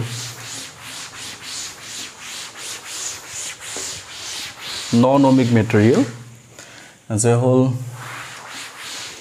non-ohmic material তো non-ohmic বুলি ক'লে কি হ'ব এতিয়া সোৱা দুনিয়াকে সকে বুজি আছা ন non-ohmic বুলি ক'লে কি হ'ব the material which does not obey the Ohm's law ঠিক আছে Ohm's law নুবুজে Ohm's law মানি নচলে V/I equal to R নামানে মানে গ্ৰাফ ষ্ট্ৰেট লাইন নহয় ঠিক আছে মানে গ্ৰাফ এটা ষ্ট্ৰেট লাইন নহব কেনেকৈ মানি নচলে মানে মিনিং এটো নহয় যে কমি যায় মানি নচলে মানে একচুয়ালি ভোল্টেজ আৰু কাৰেন্টৰ ৰেশিওটো কনস্ট্যান্ট থাকিব লাগে তাত কি হয় কাৰেন্টতকে মানে এজ এ হোল যেটো ৰেজিস্ট্যান্স ইহতোটাৰ ৰেশিওটো এটো ৰেজিস্ট্যান্স হয় ঠিক আছে ইয়াৰ কি হয় ইমব্যালেন্স হয় কিহৰ কাৰণে হয় টেম্পাৰেচাৰ ইফেক্ট এবিলা থাকে যাৰ কাৰণে টেম্পাৰেচাৰ যেতিয়া বহুত বেছি বাঢ়ি যায় সেই সময় ৰেজিস্ট্যান্সটো বহুত বেছি বাঢ়ি যায় তোমালোকে যেতিয়া কথা নামতনা হাল্লা গুল্লা কৰি দিয়া যিগৰাকী বাইদেউ তোমাক ধৰিলো আজিলৈকে বকাই নাই তেওঁ একদম গালিগালাজ কৰি উঠে সেই বস্তুটো মানে এব্ৰাপ্টলি বাঢ়ি যায় ঠিক আছে সেইটো হৈ যায় হেতুৱে হৈ আছে কি হেতুৱে হৈ আছে নন ওহমিক মেটেৰিয়েলছ বা নন ওহমিক কণ্ডাক্টৰ্ছ ঠিক আছে একলকে বুজিলা আৰু এটো জেনাৰেলি কি হয় তোমালোকৰ ডায়োড ঠিক আছে সেমিকন্ডাক্টৰ ডায়োড ট্ৰানজিস্টৰ ঠিক আছে থাৰ্মিষ্টৰ্ছ ঠিক আছে এইবিলাকত সদায় সেইবিলাক সদায় নন ওহমিক হয় তাত কেতিয়াও মানি নচলে মানে ওহমছ ল সেই কাৰণে তোমাৰ চাবাচোন মানে ল্যাপটপ এটা এই আধা ঘণ্টা হৈছে চলি থকা তাৰ পিছত ইমান গৰম হৈ গ'ল ঠিক আছে তেনেকুৱা মানে বস্তুটো ইমান হিটেড হৈ যায় মানে কি ৰেজিস্ট্যান্স বহুত বেছি বাঢ়ি যায় খপককে হেতু কাৰণে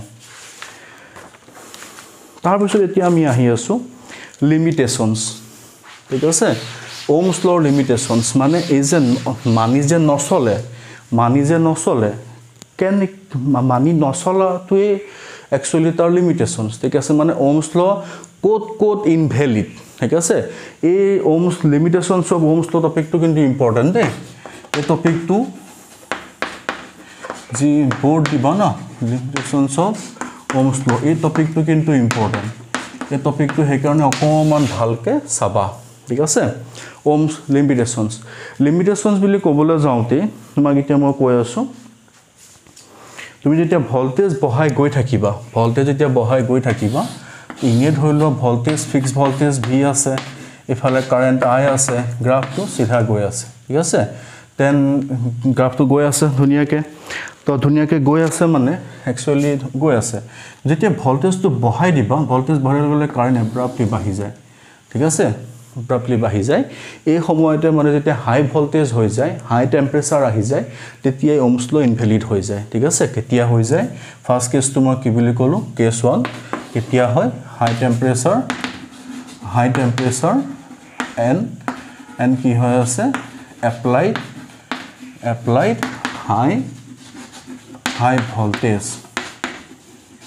high voltage ঠিক আছে তেতিয়া তোমাৰ ওহমছ ল ইনভ্যালিড হৈ যায় 2 নম্বৰ কেছটো PN জাংশন ডায়োড এতিয়া যিখিনি 12ত প্ৰথম আহি যায় হি নাই প ডায়োড আৰু অলৰেডি ড্ৰপাৰ্স আৰু 12 ষ্টুডেন্টে পাইছা যিসকলে পৰীক্ষা দিবা এবাৰ দেন PN জাংশন ডায়োডত পাইছিলা তাত কি হৈ আছিল PN জাংশন ডায়োডৰ forward and reverse bias graph draw কৰিছিলা ফৰৱাৰ্ড ৰিভাৰ্স ঠিক আছে তোমাৰ VI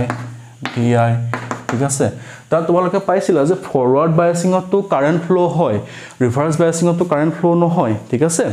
তোমালোকে পাইছিলা কিন্তু এজ এ হোল কারেন্টটো কেনেকৈ ফ্লো হয় এটো ওহমছ ল মানি চলা নাই ওহমছ ল মানা হয়তো এনেকৈ গ'লহেঁতেন হৈছে না তেনে ফাইনালি PN জংশন ডায়োডো কি হয় ওহমছ ল মানি নচলে পুৰা বুজি পালা ডাউট নাই চাগে তাৰ পিছত গৈ আছো নেক্সট টপিকটো হৈ আছে সেম মানে থাৰ্ড পইণ্টটো গেলিয়াম আৰ্ছেনাইড ঠিক আছে গেলিয়াম আৰ্ছেনাইডত যেতিয়া তুমি কাৰেণ্ট আৰু ভল্টেজৰ গ্ৰাফ ড্ৰ কৰিব যাবা গেলিয়াম আৰ্ছেনাইডৰ ক্ষেত্ৰত তাত তুমি গ্ৰাফটো এনেকুৱা পাবা ঠিক আছে তেন ইয়াত যদি তুমি চোৱা তো তুমি দেখিছানে এফালে তুমি ভল্টেজ দি আছে তুমি কাৰেণ্ট দি আছা তো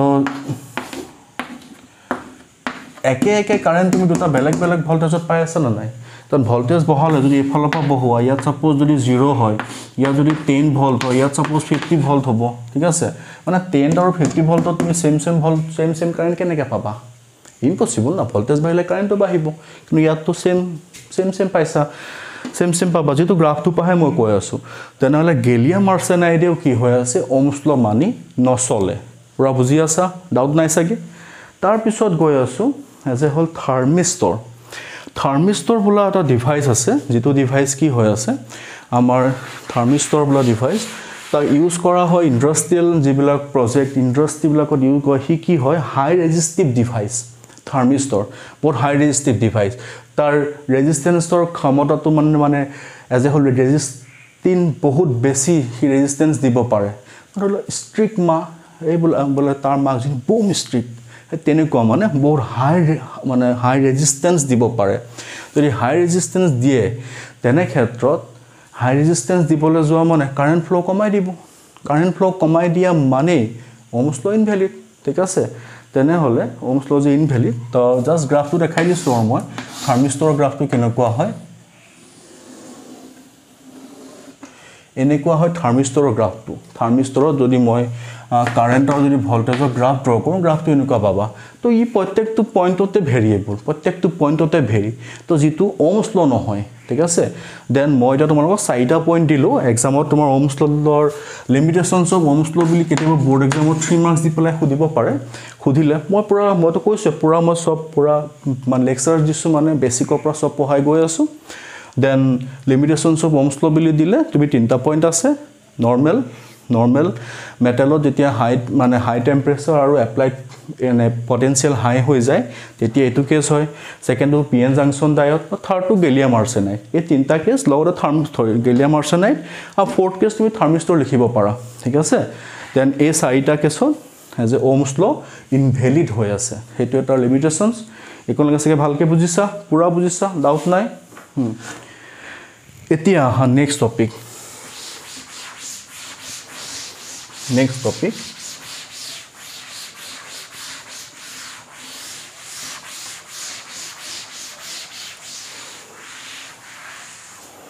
এটা ইম্পৰ্টেন্ট টপিক বুলি কওঁতে মানে টপিকটো হয় আৰু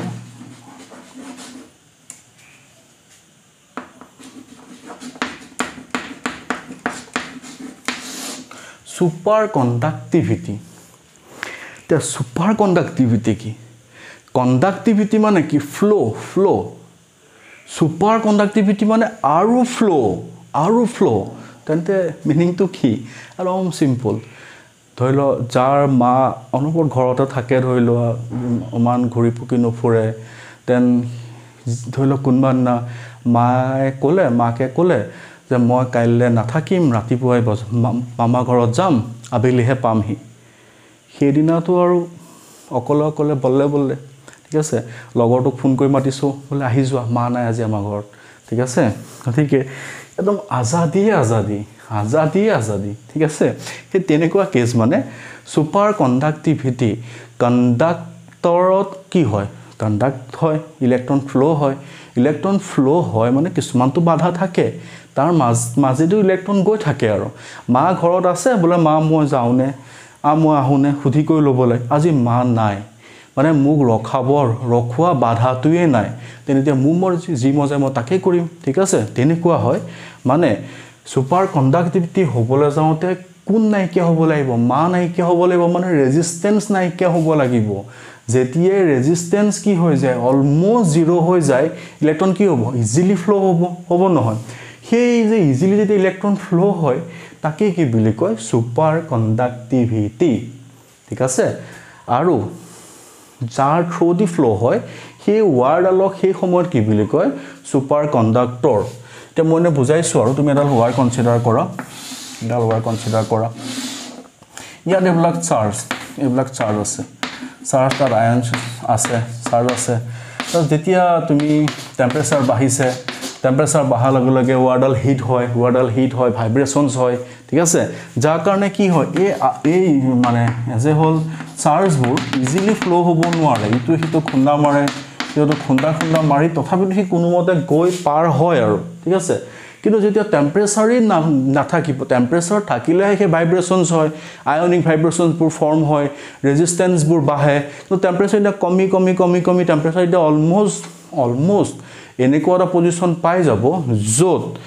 এই বিলাকৰ ৰেজিস্ট্যান্সটো অলমোস্ট জিৰো হৈ যাব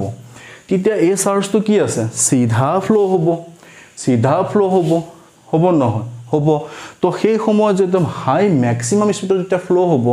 তেতিয়া তাক আমি কি বুলি কওঁ সুপাৰ কণ্ডাক্টিভিটি বুলি কওঁ তাৰ ফাইনালি সুপাৰ কণ্ডাক্টিভিটি কেতিয়া হ'ব যেতিয়া টেম্পাৰেচাৰ কমি as a resistance zero হৈ যাব ঠিক আছে at the time of zero resistance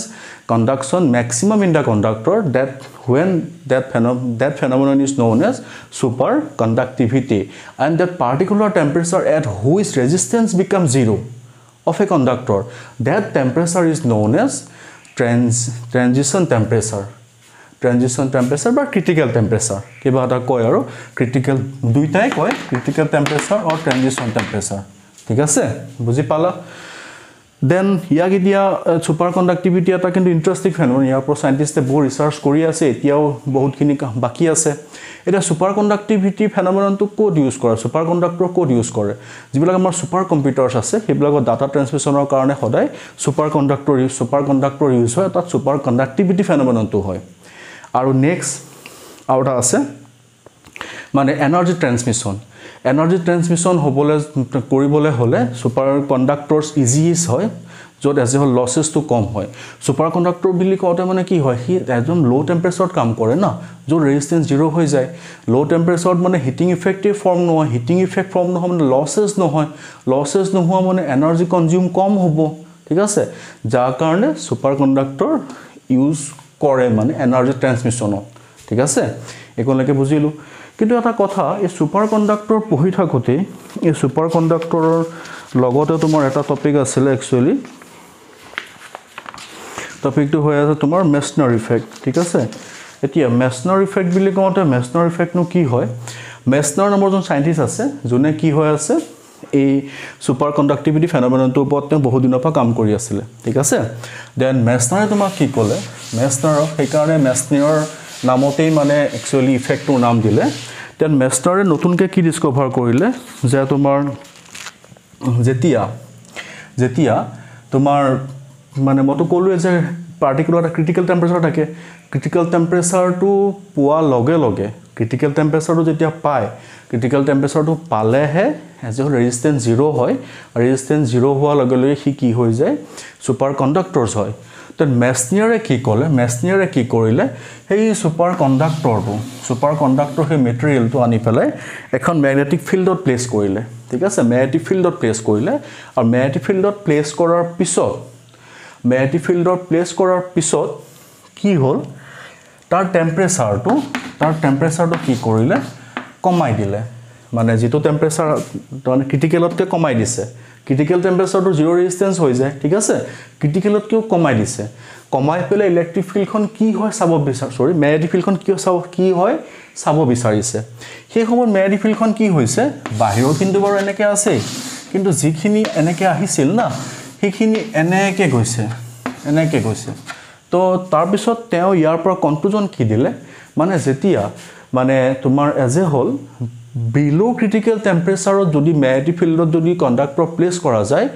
সেই কণ্ডাক্টৰ ডালে ম্যাগনেটিক ফিল্ডখনক পুশ কৰে মানে ঠেলে মানে অলৰেডি ম্যাগনেটিক ফিল্ডখনটো গৈ আছিল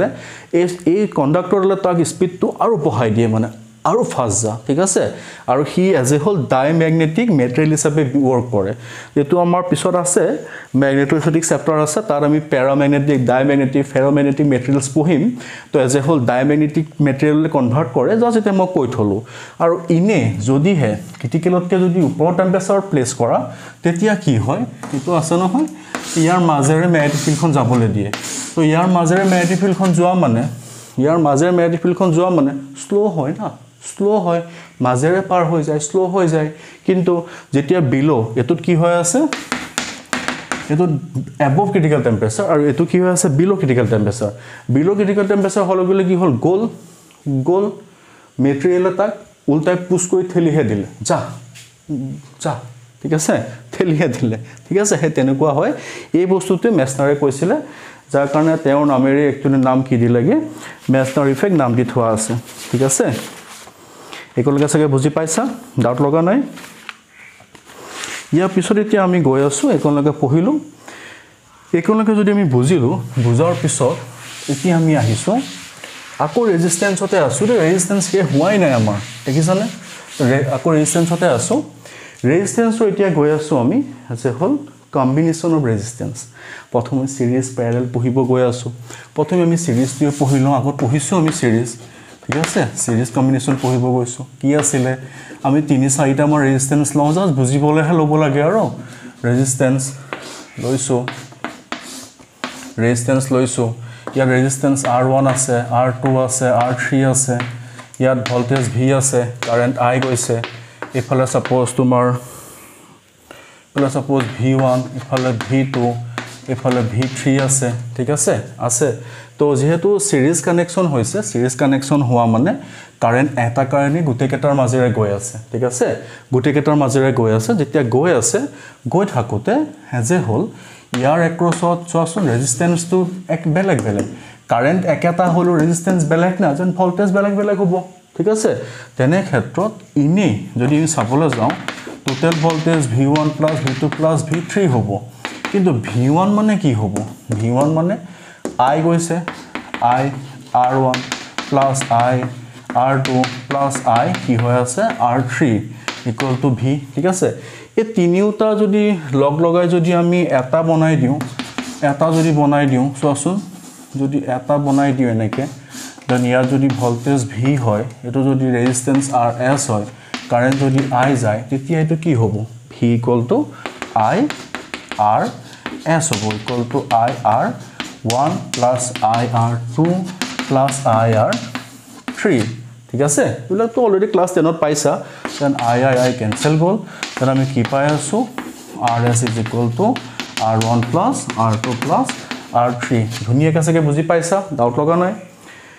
তাৰ পিছত আমি গৈ আছো নেক্সট টপিক তো এটো আমাৰ সিৰিজত হল অলৰেডি পাইছো এগুলা ঠিক আছে তাৰ পিছত নেক্সট আমি গৈ আছো তোমাৰ as a whole parallel combination ঠিক আছে parallel combinationত গৈ আছো তাক তুমি চোৱা এতিয়া ধুনিয়াকে এটো চোৱা ধুনিয়াকে গৈ আছো ঠিক আছে ৰেজিস্ট্যান্স R1 R2 R3 আছে ৰেজিস্ট্যান্স ঠিক আছে বুজি পাইছো একনলৈকে ডাউট লগা নাই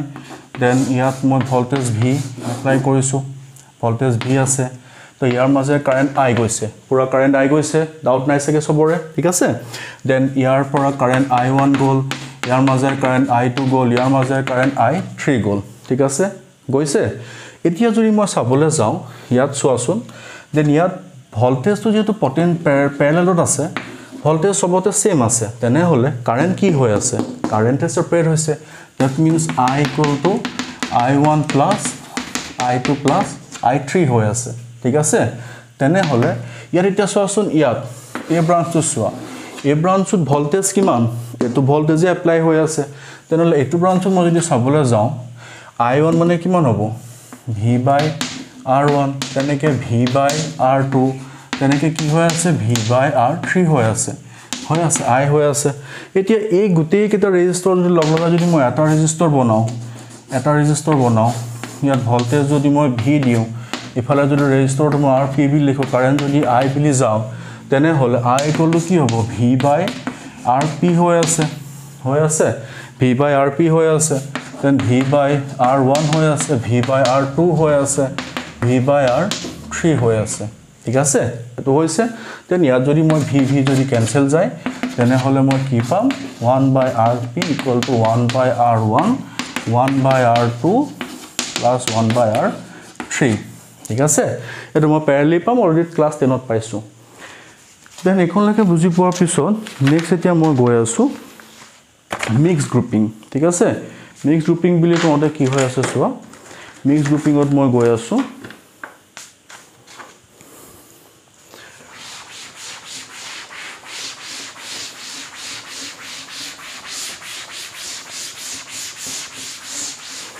এটা মিক্স গ্ৰুপিং বুলি কোনতে মানে হয় কি তাত তোমাৰ একচুয়ালি সিৰিজও হৈ আছে প্যাৰেলেলো হৈ আছে ঠিক আছে সিৰিজও হৈ আছে প্যাৰেলেলো হৈ আছে সিৰিজ প্যাৰেলেল দুইটা মানে অকল এটাই না থাকে দুইটা যদি মিক্স হৈ থাকে যাৰ কাৰণে তাক আমি মিক্স গ্ৰুপিং নাম দিছো ঠিক আছে এটা মিক্স গ্ৰুপিংৰ প্ৰথম যেটো মেথড হল কোৱেশ্চন সলভ কৰা প্ৰথম মেথডটো হৈ আছে আমাৰ এজ এ হল সাকসেসিভ ৰিডাকশন ঠিক আছে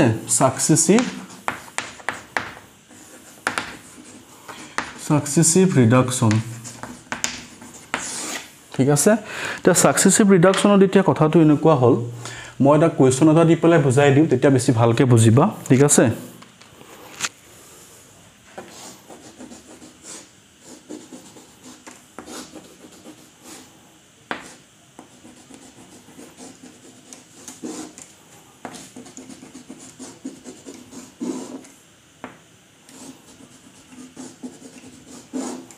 ইয়াত suppose R ইয়াত suppose 4R R 4R suppose ইয়াত আছে তেনেকে সৰি ইয়াত আছে R ইয়াতো R ইয়াত তোমাৰ 4R ইয়াত suppose R ইয়াত R ইয়াত twice R ইয়াত R ঠিক আছে ইয়াত তোমাৰ একচুয়ালি তোমালোকে বহুত আছে কৰিছে এটো কোৱেশ্চন তথাপিতো মই বুজাইহে দিছো থিওৰিটো পঢ়োৱাৰ কাৰণে সাকসেসিভ ৰিডাকশন মানে কি সিৰিজ প্যাৰেলেল কৰি কমাই আনি থাকিম এতিয়া ইয়াত চোৱাচোন এই জয়েন্টত চোৱা এই গুটেখিনি এডাল ৱায়াৰ দিয়ে বাইন্ড হৈ আছে না যেতে এডাল ৱায়াৰ দিয়ে বাইন্ড হৈ আছে বাউণ্ডত আছে এই গুটেকেটা যদি মই সলভ কৰিম গুটেকেটা সলভ কৰিলে কি সিৰিজত আহিব যদি সিৰিজত আহে নেক্সট যেটো ফিগাৰ মই ড্ৰ কৰিম চোৱাচোন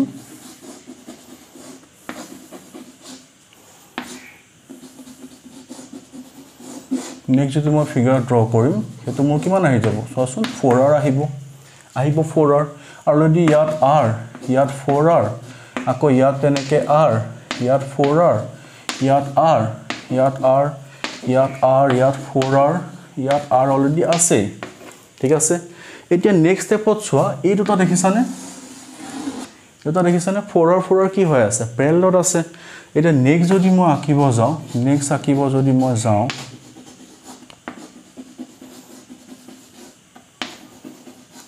ইয়াত চোৱা R ইয়াত 4R ইয়াত R ইয়াত R ইয়াত 4R ইয়াত R ঠিক আছে এই R টো আছে বাৰু এই R টো আছে R এটো R আছে ঠিক আছে কিন্তু এই দুটা সলভ হৈ কিমান আহিব আকৌ twice R আহিব twice R কিয় আহি আছে এই দুটা প্যাৰেলেলত নাই যদি প্যাৰেলেলত আছে 1 বাই R ইকুৱেল টু কিমান হয় 1 বাই 4R প্লাস 1 বাই 4R যেতিয়া হয় গৈ পেলাই 4R by 2 R equal to twice R ঠিক আছে হেকাৰণে twice R হিলস কৰি দেখাইছো মই একলৈকে বুজিলা একলৈকে বুজাৰ পিছত আকৌ একেটা কি হৈ আছে আকৌ একেটা কি আহি গল আকৌ প্যাৰেল সিৰিজত আহি গল যদি সিৰিজত আহে আকৌ নেক্সট আৰু এটা স্টেপ যদি আকৌ মই স্টেপ আকৌ চোৱাচোন R 4R আকৌ R আহিল কিন্তু এই তিনটা মিলি কিমান পালো মই 4R ঠিক আছে সৰি 4R পালো ইয়াত কিমান আছে 4R আছে সৰি এটা সৰি 4R পাইছা ঠিক আছে একলৈকে 4R টো আছে আকৌ এই তিনিটা মিলি আউটাৰ ব্ৰাঞ্চ আহিব এটো 4R হৈছে তাৰ পিছত নেক্সট তোমাৰ এই দুটা মিলি আকৌ কিমান আহিব twice R আহিব আহিব নাই বুজি পাইছানে বুজি পাইছা আকৌ চোৱা এই দুটা মিলি টুৱাইছ আৰ আহিব মানে ব্ৰাঞ্চটো মই আকৌ আঁকিব লাগিব লম্বা আৰু এইবিলাক আৰু দিগদাৰ মানে আঁকি থাকিব লাগে এনে কৈ দিবলৈ ভাল দেখিছানে আৰ আৰ আৰ আৰ ইয়াত আছে 4r ইয়াত 4r এই দুটা মিলি কেইটা হ'ব এতিয়া টুৱাইছ আৰ আহিব দেন আৰ আৰ ইয়াত 4r ইয়াত আৰ আছে ইয়াত তোমাৰ কিমান হ'ব টুৱাইছ আৰ আহিব ঠিক আছে আকৌ এইকেইটা মিলি কিমান আহিব 4r আহিব আকৌ তো ইফালে r ইফালে তো 4r আছিলে 4r আছে এই r এই দুটা মিলি কিমান আহিব আকৌ 4r আহিব আকৌ 4r অহাৰ পিছত নেক্সট ষ্টেপত তো এটো r আছে ইফালে তলৰ পিনে r আছে এই দুটা মিলি কিমান আহিব আকৌ টুৱাইছ আৰ আহিব আৰু গোটেই কেইটা লাষ্টত কিমান হ'ব গপলাই 4r হ'বগে আনসাৰ বুজি পাইছানে আকৌ বৰ মই দেখাই দিছো চোৱা যেতিয়া সাকসেসিভ ৰিডাকশনত কি হৈ আছে এটো ফিগাৰ আছে দেন ইয়াত দেখিছানে এই দুটা জয়েনত তিনটা মিলি 4r হল তাৰ পিছত নেক্সট এটো আছিল মানে 4r এই 4r মিলি কিমান পালো টুৱাইছ আৰ পালো নেক্সট টুৱাইছ আৰ r মিলি আকৌ 4r পালো তাৰ পিছত এই 4r মিলি প্লাই টুৱাইছ আৰ হল তাৰ পিছত এই টুৱাইছ আৰ মিলি প্লাই আকৌ 4r হল আকৌ 4r টুৱাইছ আৰ হল দেন r টুৱাইছ আৰ মিলি কিমান পালোগে 4r পালো ঠিক আছে এটো মেথডকে কি বুলি কয় সাকসেসিভ ৰিডাকশনস বুলি কয় হৈছে তাৰ পিছত আহিছো আমি মেথড অফ সিমেট্ৰি ইয়াৰ পিছৰ মেথডটো হৈছে সাকসেসিভ ৰিডাকশন বুজিলো আমি সাকসেসিভ ৰিডাকশন বুজাৰ পিছত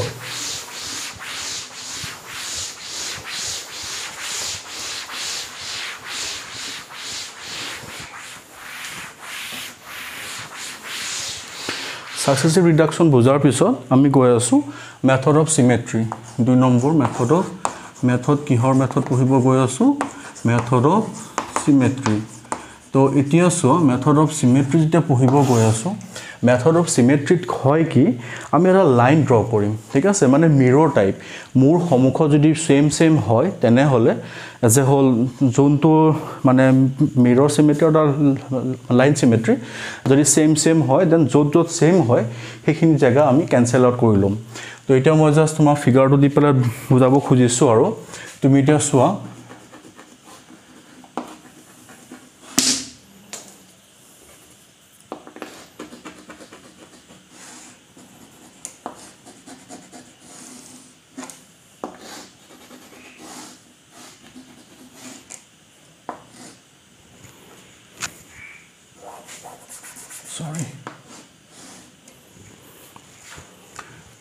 sorry common ভুল হৈছে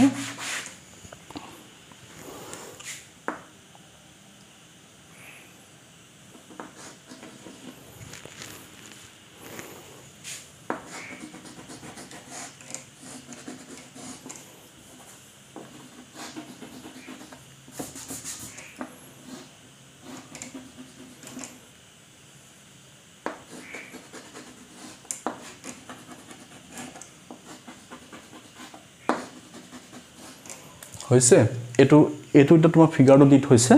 ইয়াত সবৰে ভ্যালু তোমাক rr বুলি কৈছে হা সবৰে ভ্যালু কিমান কৈছে rr কৈছে সবৰে ভ্যালু rr আছে ঠিক আছে সবৰে ভ্যালু কিমান rr হৈ আছে দেন তোমাক এতিয়া এই কোৱেশ্চনটো সলভ কৰিব দিছে এক্ৰছ এই দুটা এন্ডত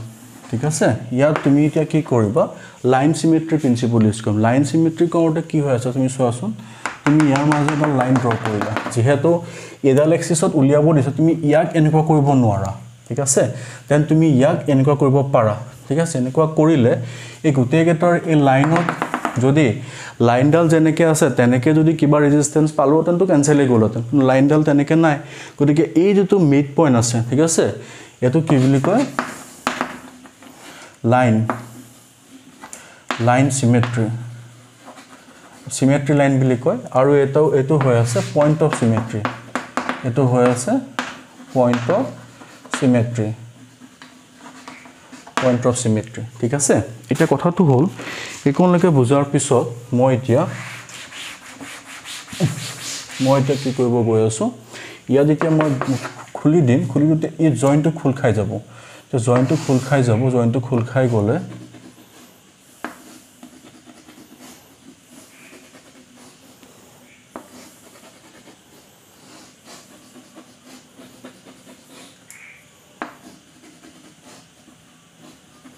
এইটো হৈ আছে দেখিছানে এইটো হৈ আছে ঠিক আছে ইয়াতো আছে বাৰু ইয়াতো আছে এইটো হ'ব পইণ্টটো তো এতিয়া সবৰে ভ্যালু r r হৈ আছে ইয়াত সবৰে ভ্যালু r r হৈ আছে r হৈ সবৰে লিখিবা আৰু ইমান হেৰি নাই এখিনি দেন r r হৈ আছে তো যদি চাবলৈ যোৱা তুমি নেক্সট স্টেপত ইয়াৰ পিছৰ স্টেপটো তুমি চোৱা তুমি গোটেই ডালৰ দুটা ৰেজিস্ট্যান্স আছে r কৰি দিয়া ঠিক আছে তাৰ পিছত ইয়াত তুমি চোৱা ইয়াত এটো r ইফালে টুৱাইস r ঠিক আছে এতিয়া ইয়াত যদি তুমি চোৱা ইয়াত তুমি লিখিব পাৰা r আৰু ইফালে কিমান আহিব টুৱাইস r আকৌ তেনেকে ইয়াত r আৰু ইফালে কিমান হ'ব টুৱাইস r ইফালে r আছে ইফালে r আছে ঠিক আছে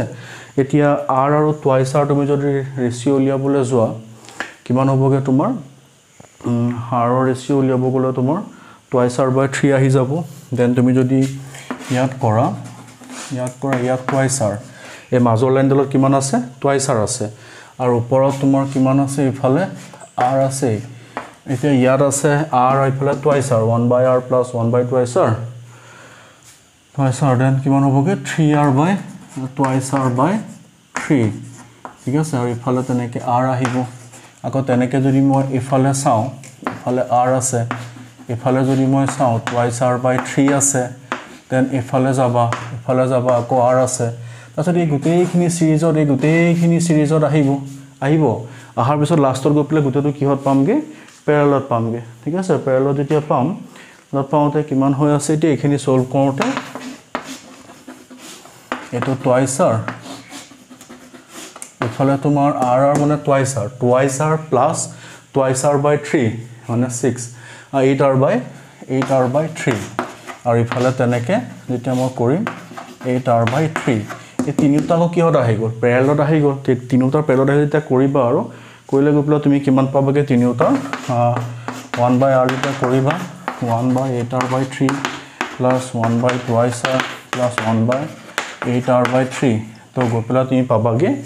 r = 4r/3 কিমান পাবা r = 4r/3 তুমি পাবাগে ঠিক আছে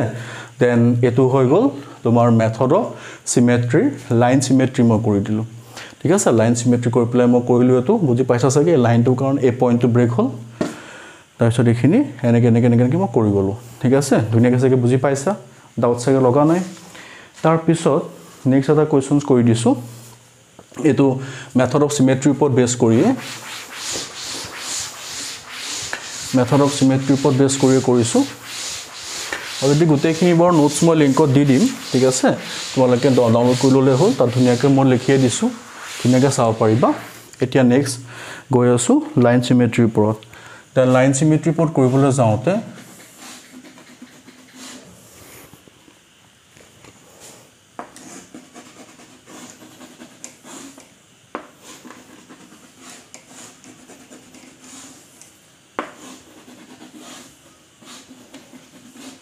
ঠিক আছে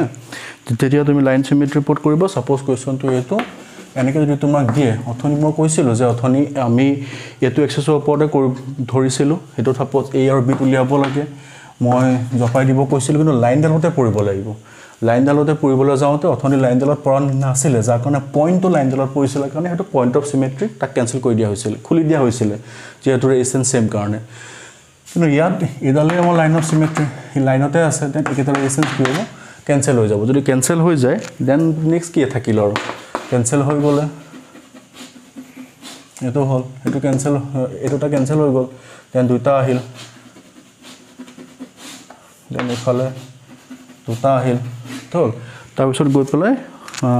তিনিটা গৈ পেলাই কি পাব আৰু 1 টুৱাইস r ইফালে গৈ পেলাই টুৱাইস r ঠিক আছে এটো পাবা বুজি পাইছা মই সিমেট্ৰি প্ৰিন্সিপলৰ ভিতৰতে আৰু তোমাক ম্যাথছ কৰি বুজাই দিলো বুজি সকে পাইছা ডাউট লগা নাই তাৰ পিছত গৈ আছো শৰ্ট সাৰ্কিট ফেনোমেনন ঠিক আছে শৰ্ট সাৰ্কিট যদি হয় তেতিয়া কি কৰিবা শৰ্ট সাৰ্কিট কোৱেশ্চন প্ৰথমে শৰ্ট সাৰ্কিট হলে প্ৰথমে তুমি সাৰ্কিটটো চাই পেলাই গম পাব লাগিব যে এইটো এটা শৰ্ট সাৰ্কিট ফিগাৰ হয় হা শৰ্ট সাৰ্কিট হয় তাৰপিছত তুমি সাৰ্কিটটো ৰিড্ৰ কৰিব লাগিব ৰিড্ৰ কৰাৰ পিছতহে তুমি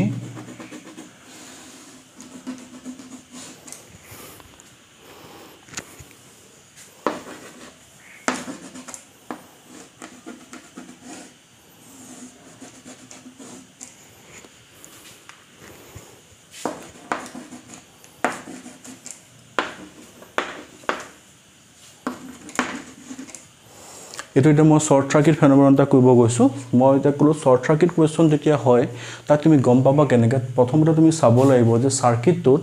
কৰবাত পটেনশিয়াল সেম হৈ আছে নেকি যদি পটেনশিয়াল সেম হৈ আছে তেনহলে হি এটা শৰ্ট সাৰ্কিট ফিগাৰ আৰু ঠিক আছে দেন সেই পইণ্টটো শৰ্ট আউট কৰি সেই ডায়াগ্ৰামটো আকৌ ৰিড্ৰ কৰাৰ পিছত তোমাৰ সলিউশনটো ইনি ধুনিয়াকৈ ওলাই যাব তেতিয়া তুমি চাবলৈ যাওঁতে মই এতিয়া মোৰ যেটো ফিগাৰ আছে এটা বস কোৱেশ্চনটো ইয়াক মই তোমাৰ কি কৰিছো আকৌ এবাৰ ড্ৰ কৰিছো বুজাবলৈ এটো বি পইণ্ট এটো এ পইণ্ট সাপোজ সৰি মই ভি এ লিখি লৈছো ইয়াক মই ভি বি কৰি লৈছো ঠিক আছে এটো আৰ আৰ ডিএট হৈছে ঠিক আছে ইয়াত এতিয়া ইয়াত চোৱাচোন ইয়াৰ এতিয়া এটো একে জায়গাতে ইফালৰ ৰেজিস্ট্যান্স আৰ আছে তেনেহলে মানে ইহ দুটাৰ পটেনশিয়াল সেম আৰু ইয়াৰ পটেনশিয়াল সাপোজ v1 ধৰি ললো ঠিক আছে বুজি পাইছাই নহয় বুজি পাইছাই কি বুজি পাইছা যে এজে হল বুজি পালে আৰু ইয়াত শৰ্ট সাৰ্কিট মানে ইনেও লমি আছে ইয়াৰ কোনো কামেই নাই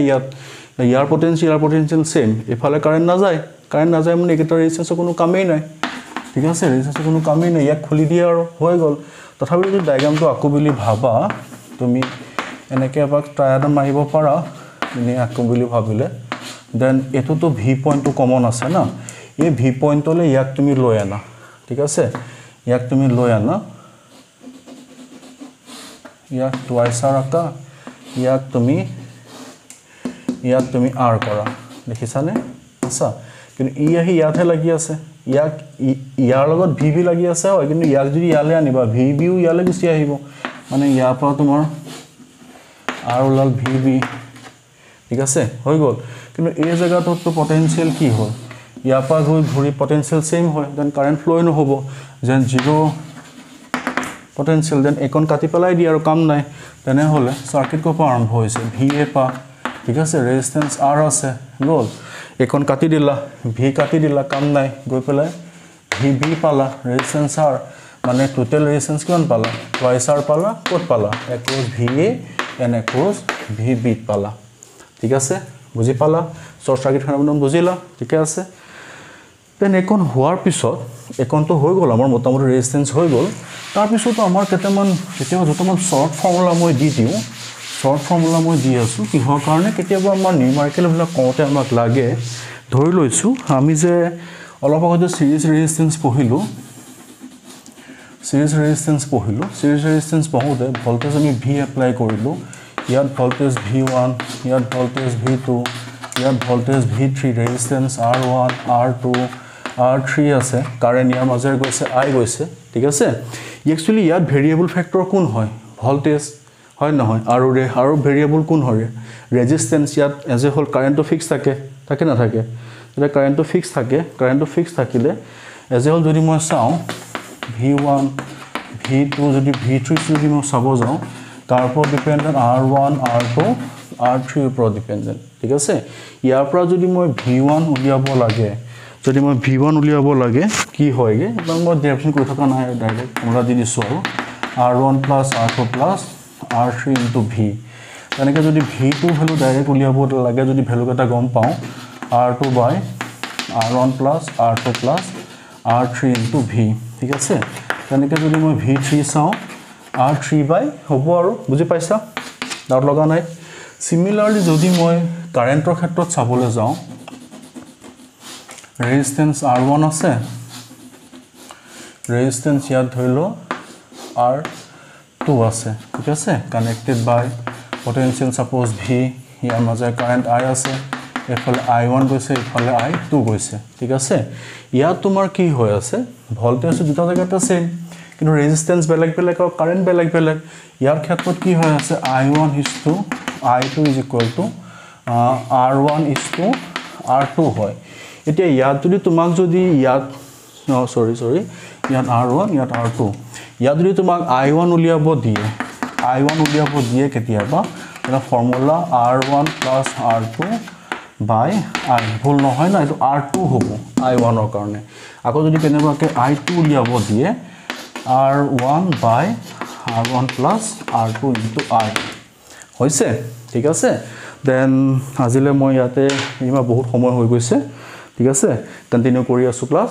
দেন মই আশা কৰো যিখিনি কন্টেন্টস মই আজি পঢ়াইছো তোমালোকে সকে বুটামুটি বুজি পাবা ঠিক আছে আৰু ফাৰ্স্ট যদি ভিডিওটো চাইছা সেকেন্ড ভিডিওটো তোমালোকৰ নুবুজিবলগীয়া নাই কিয়া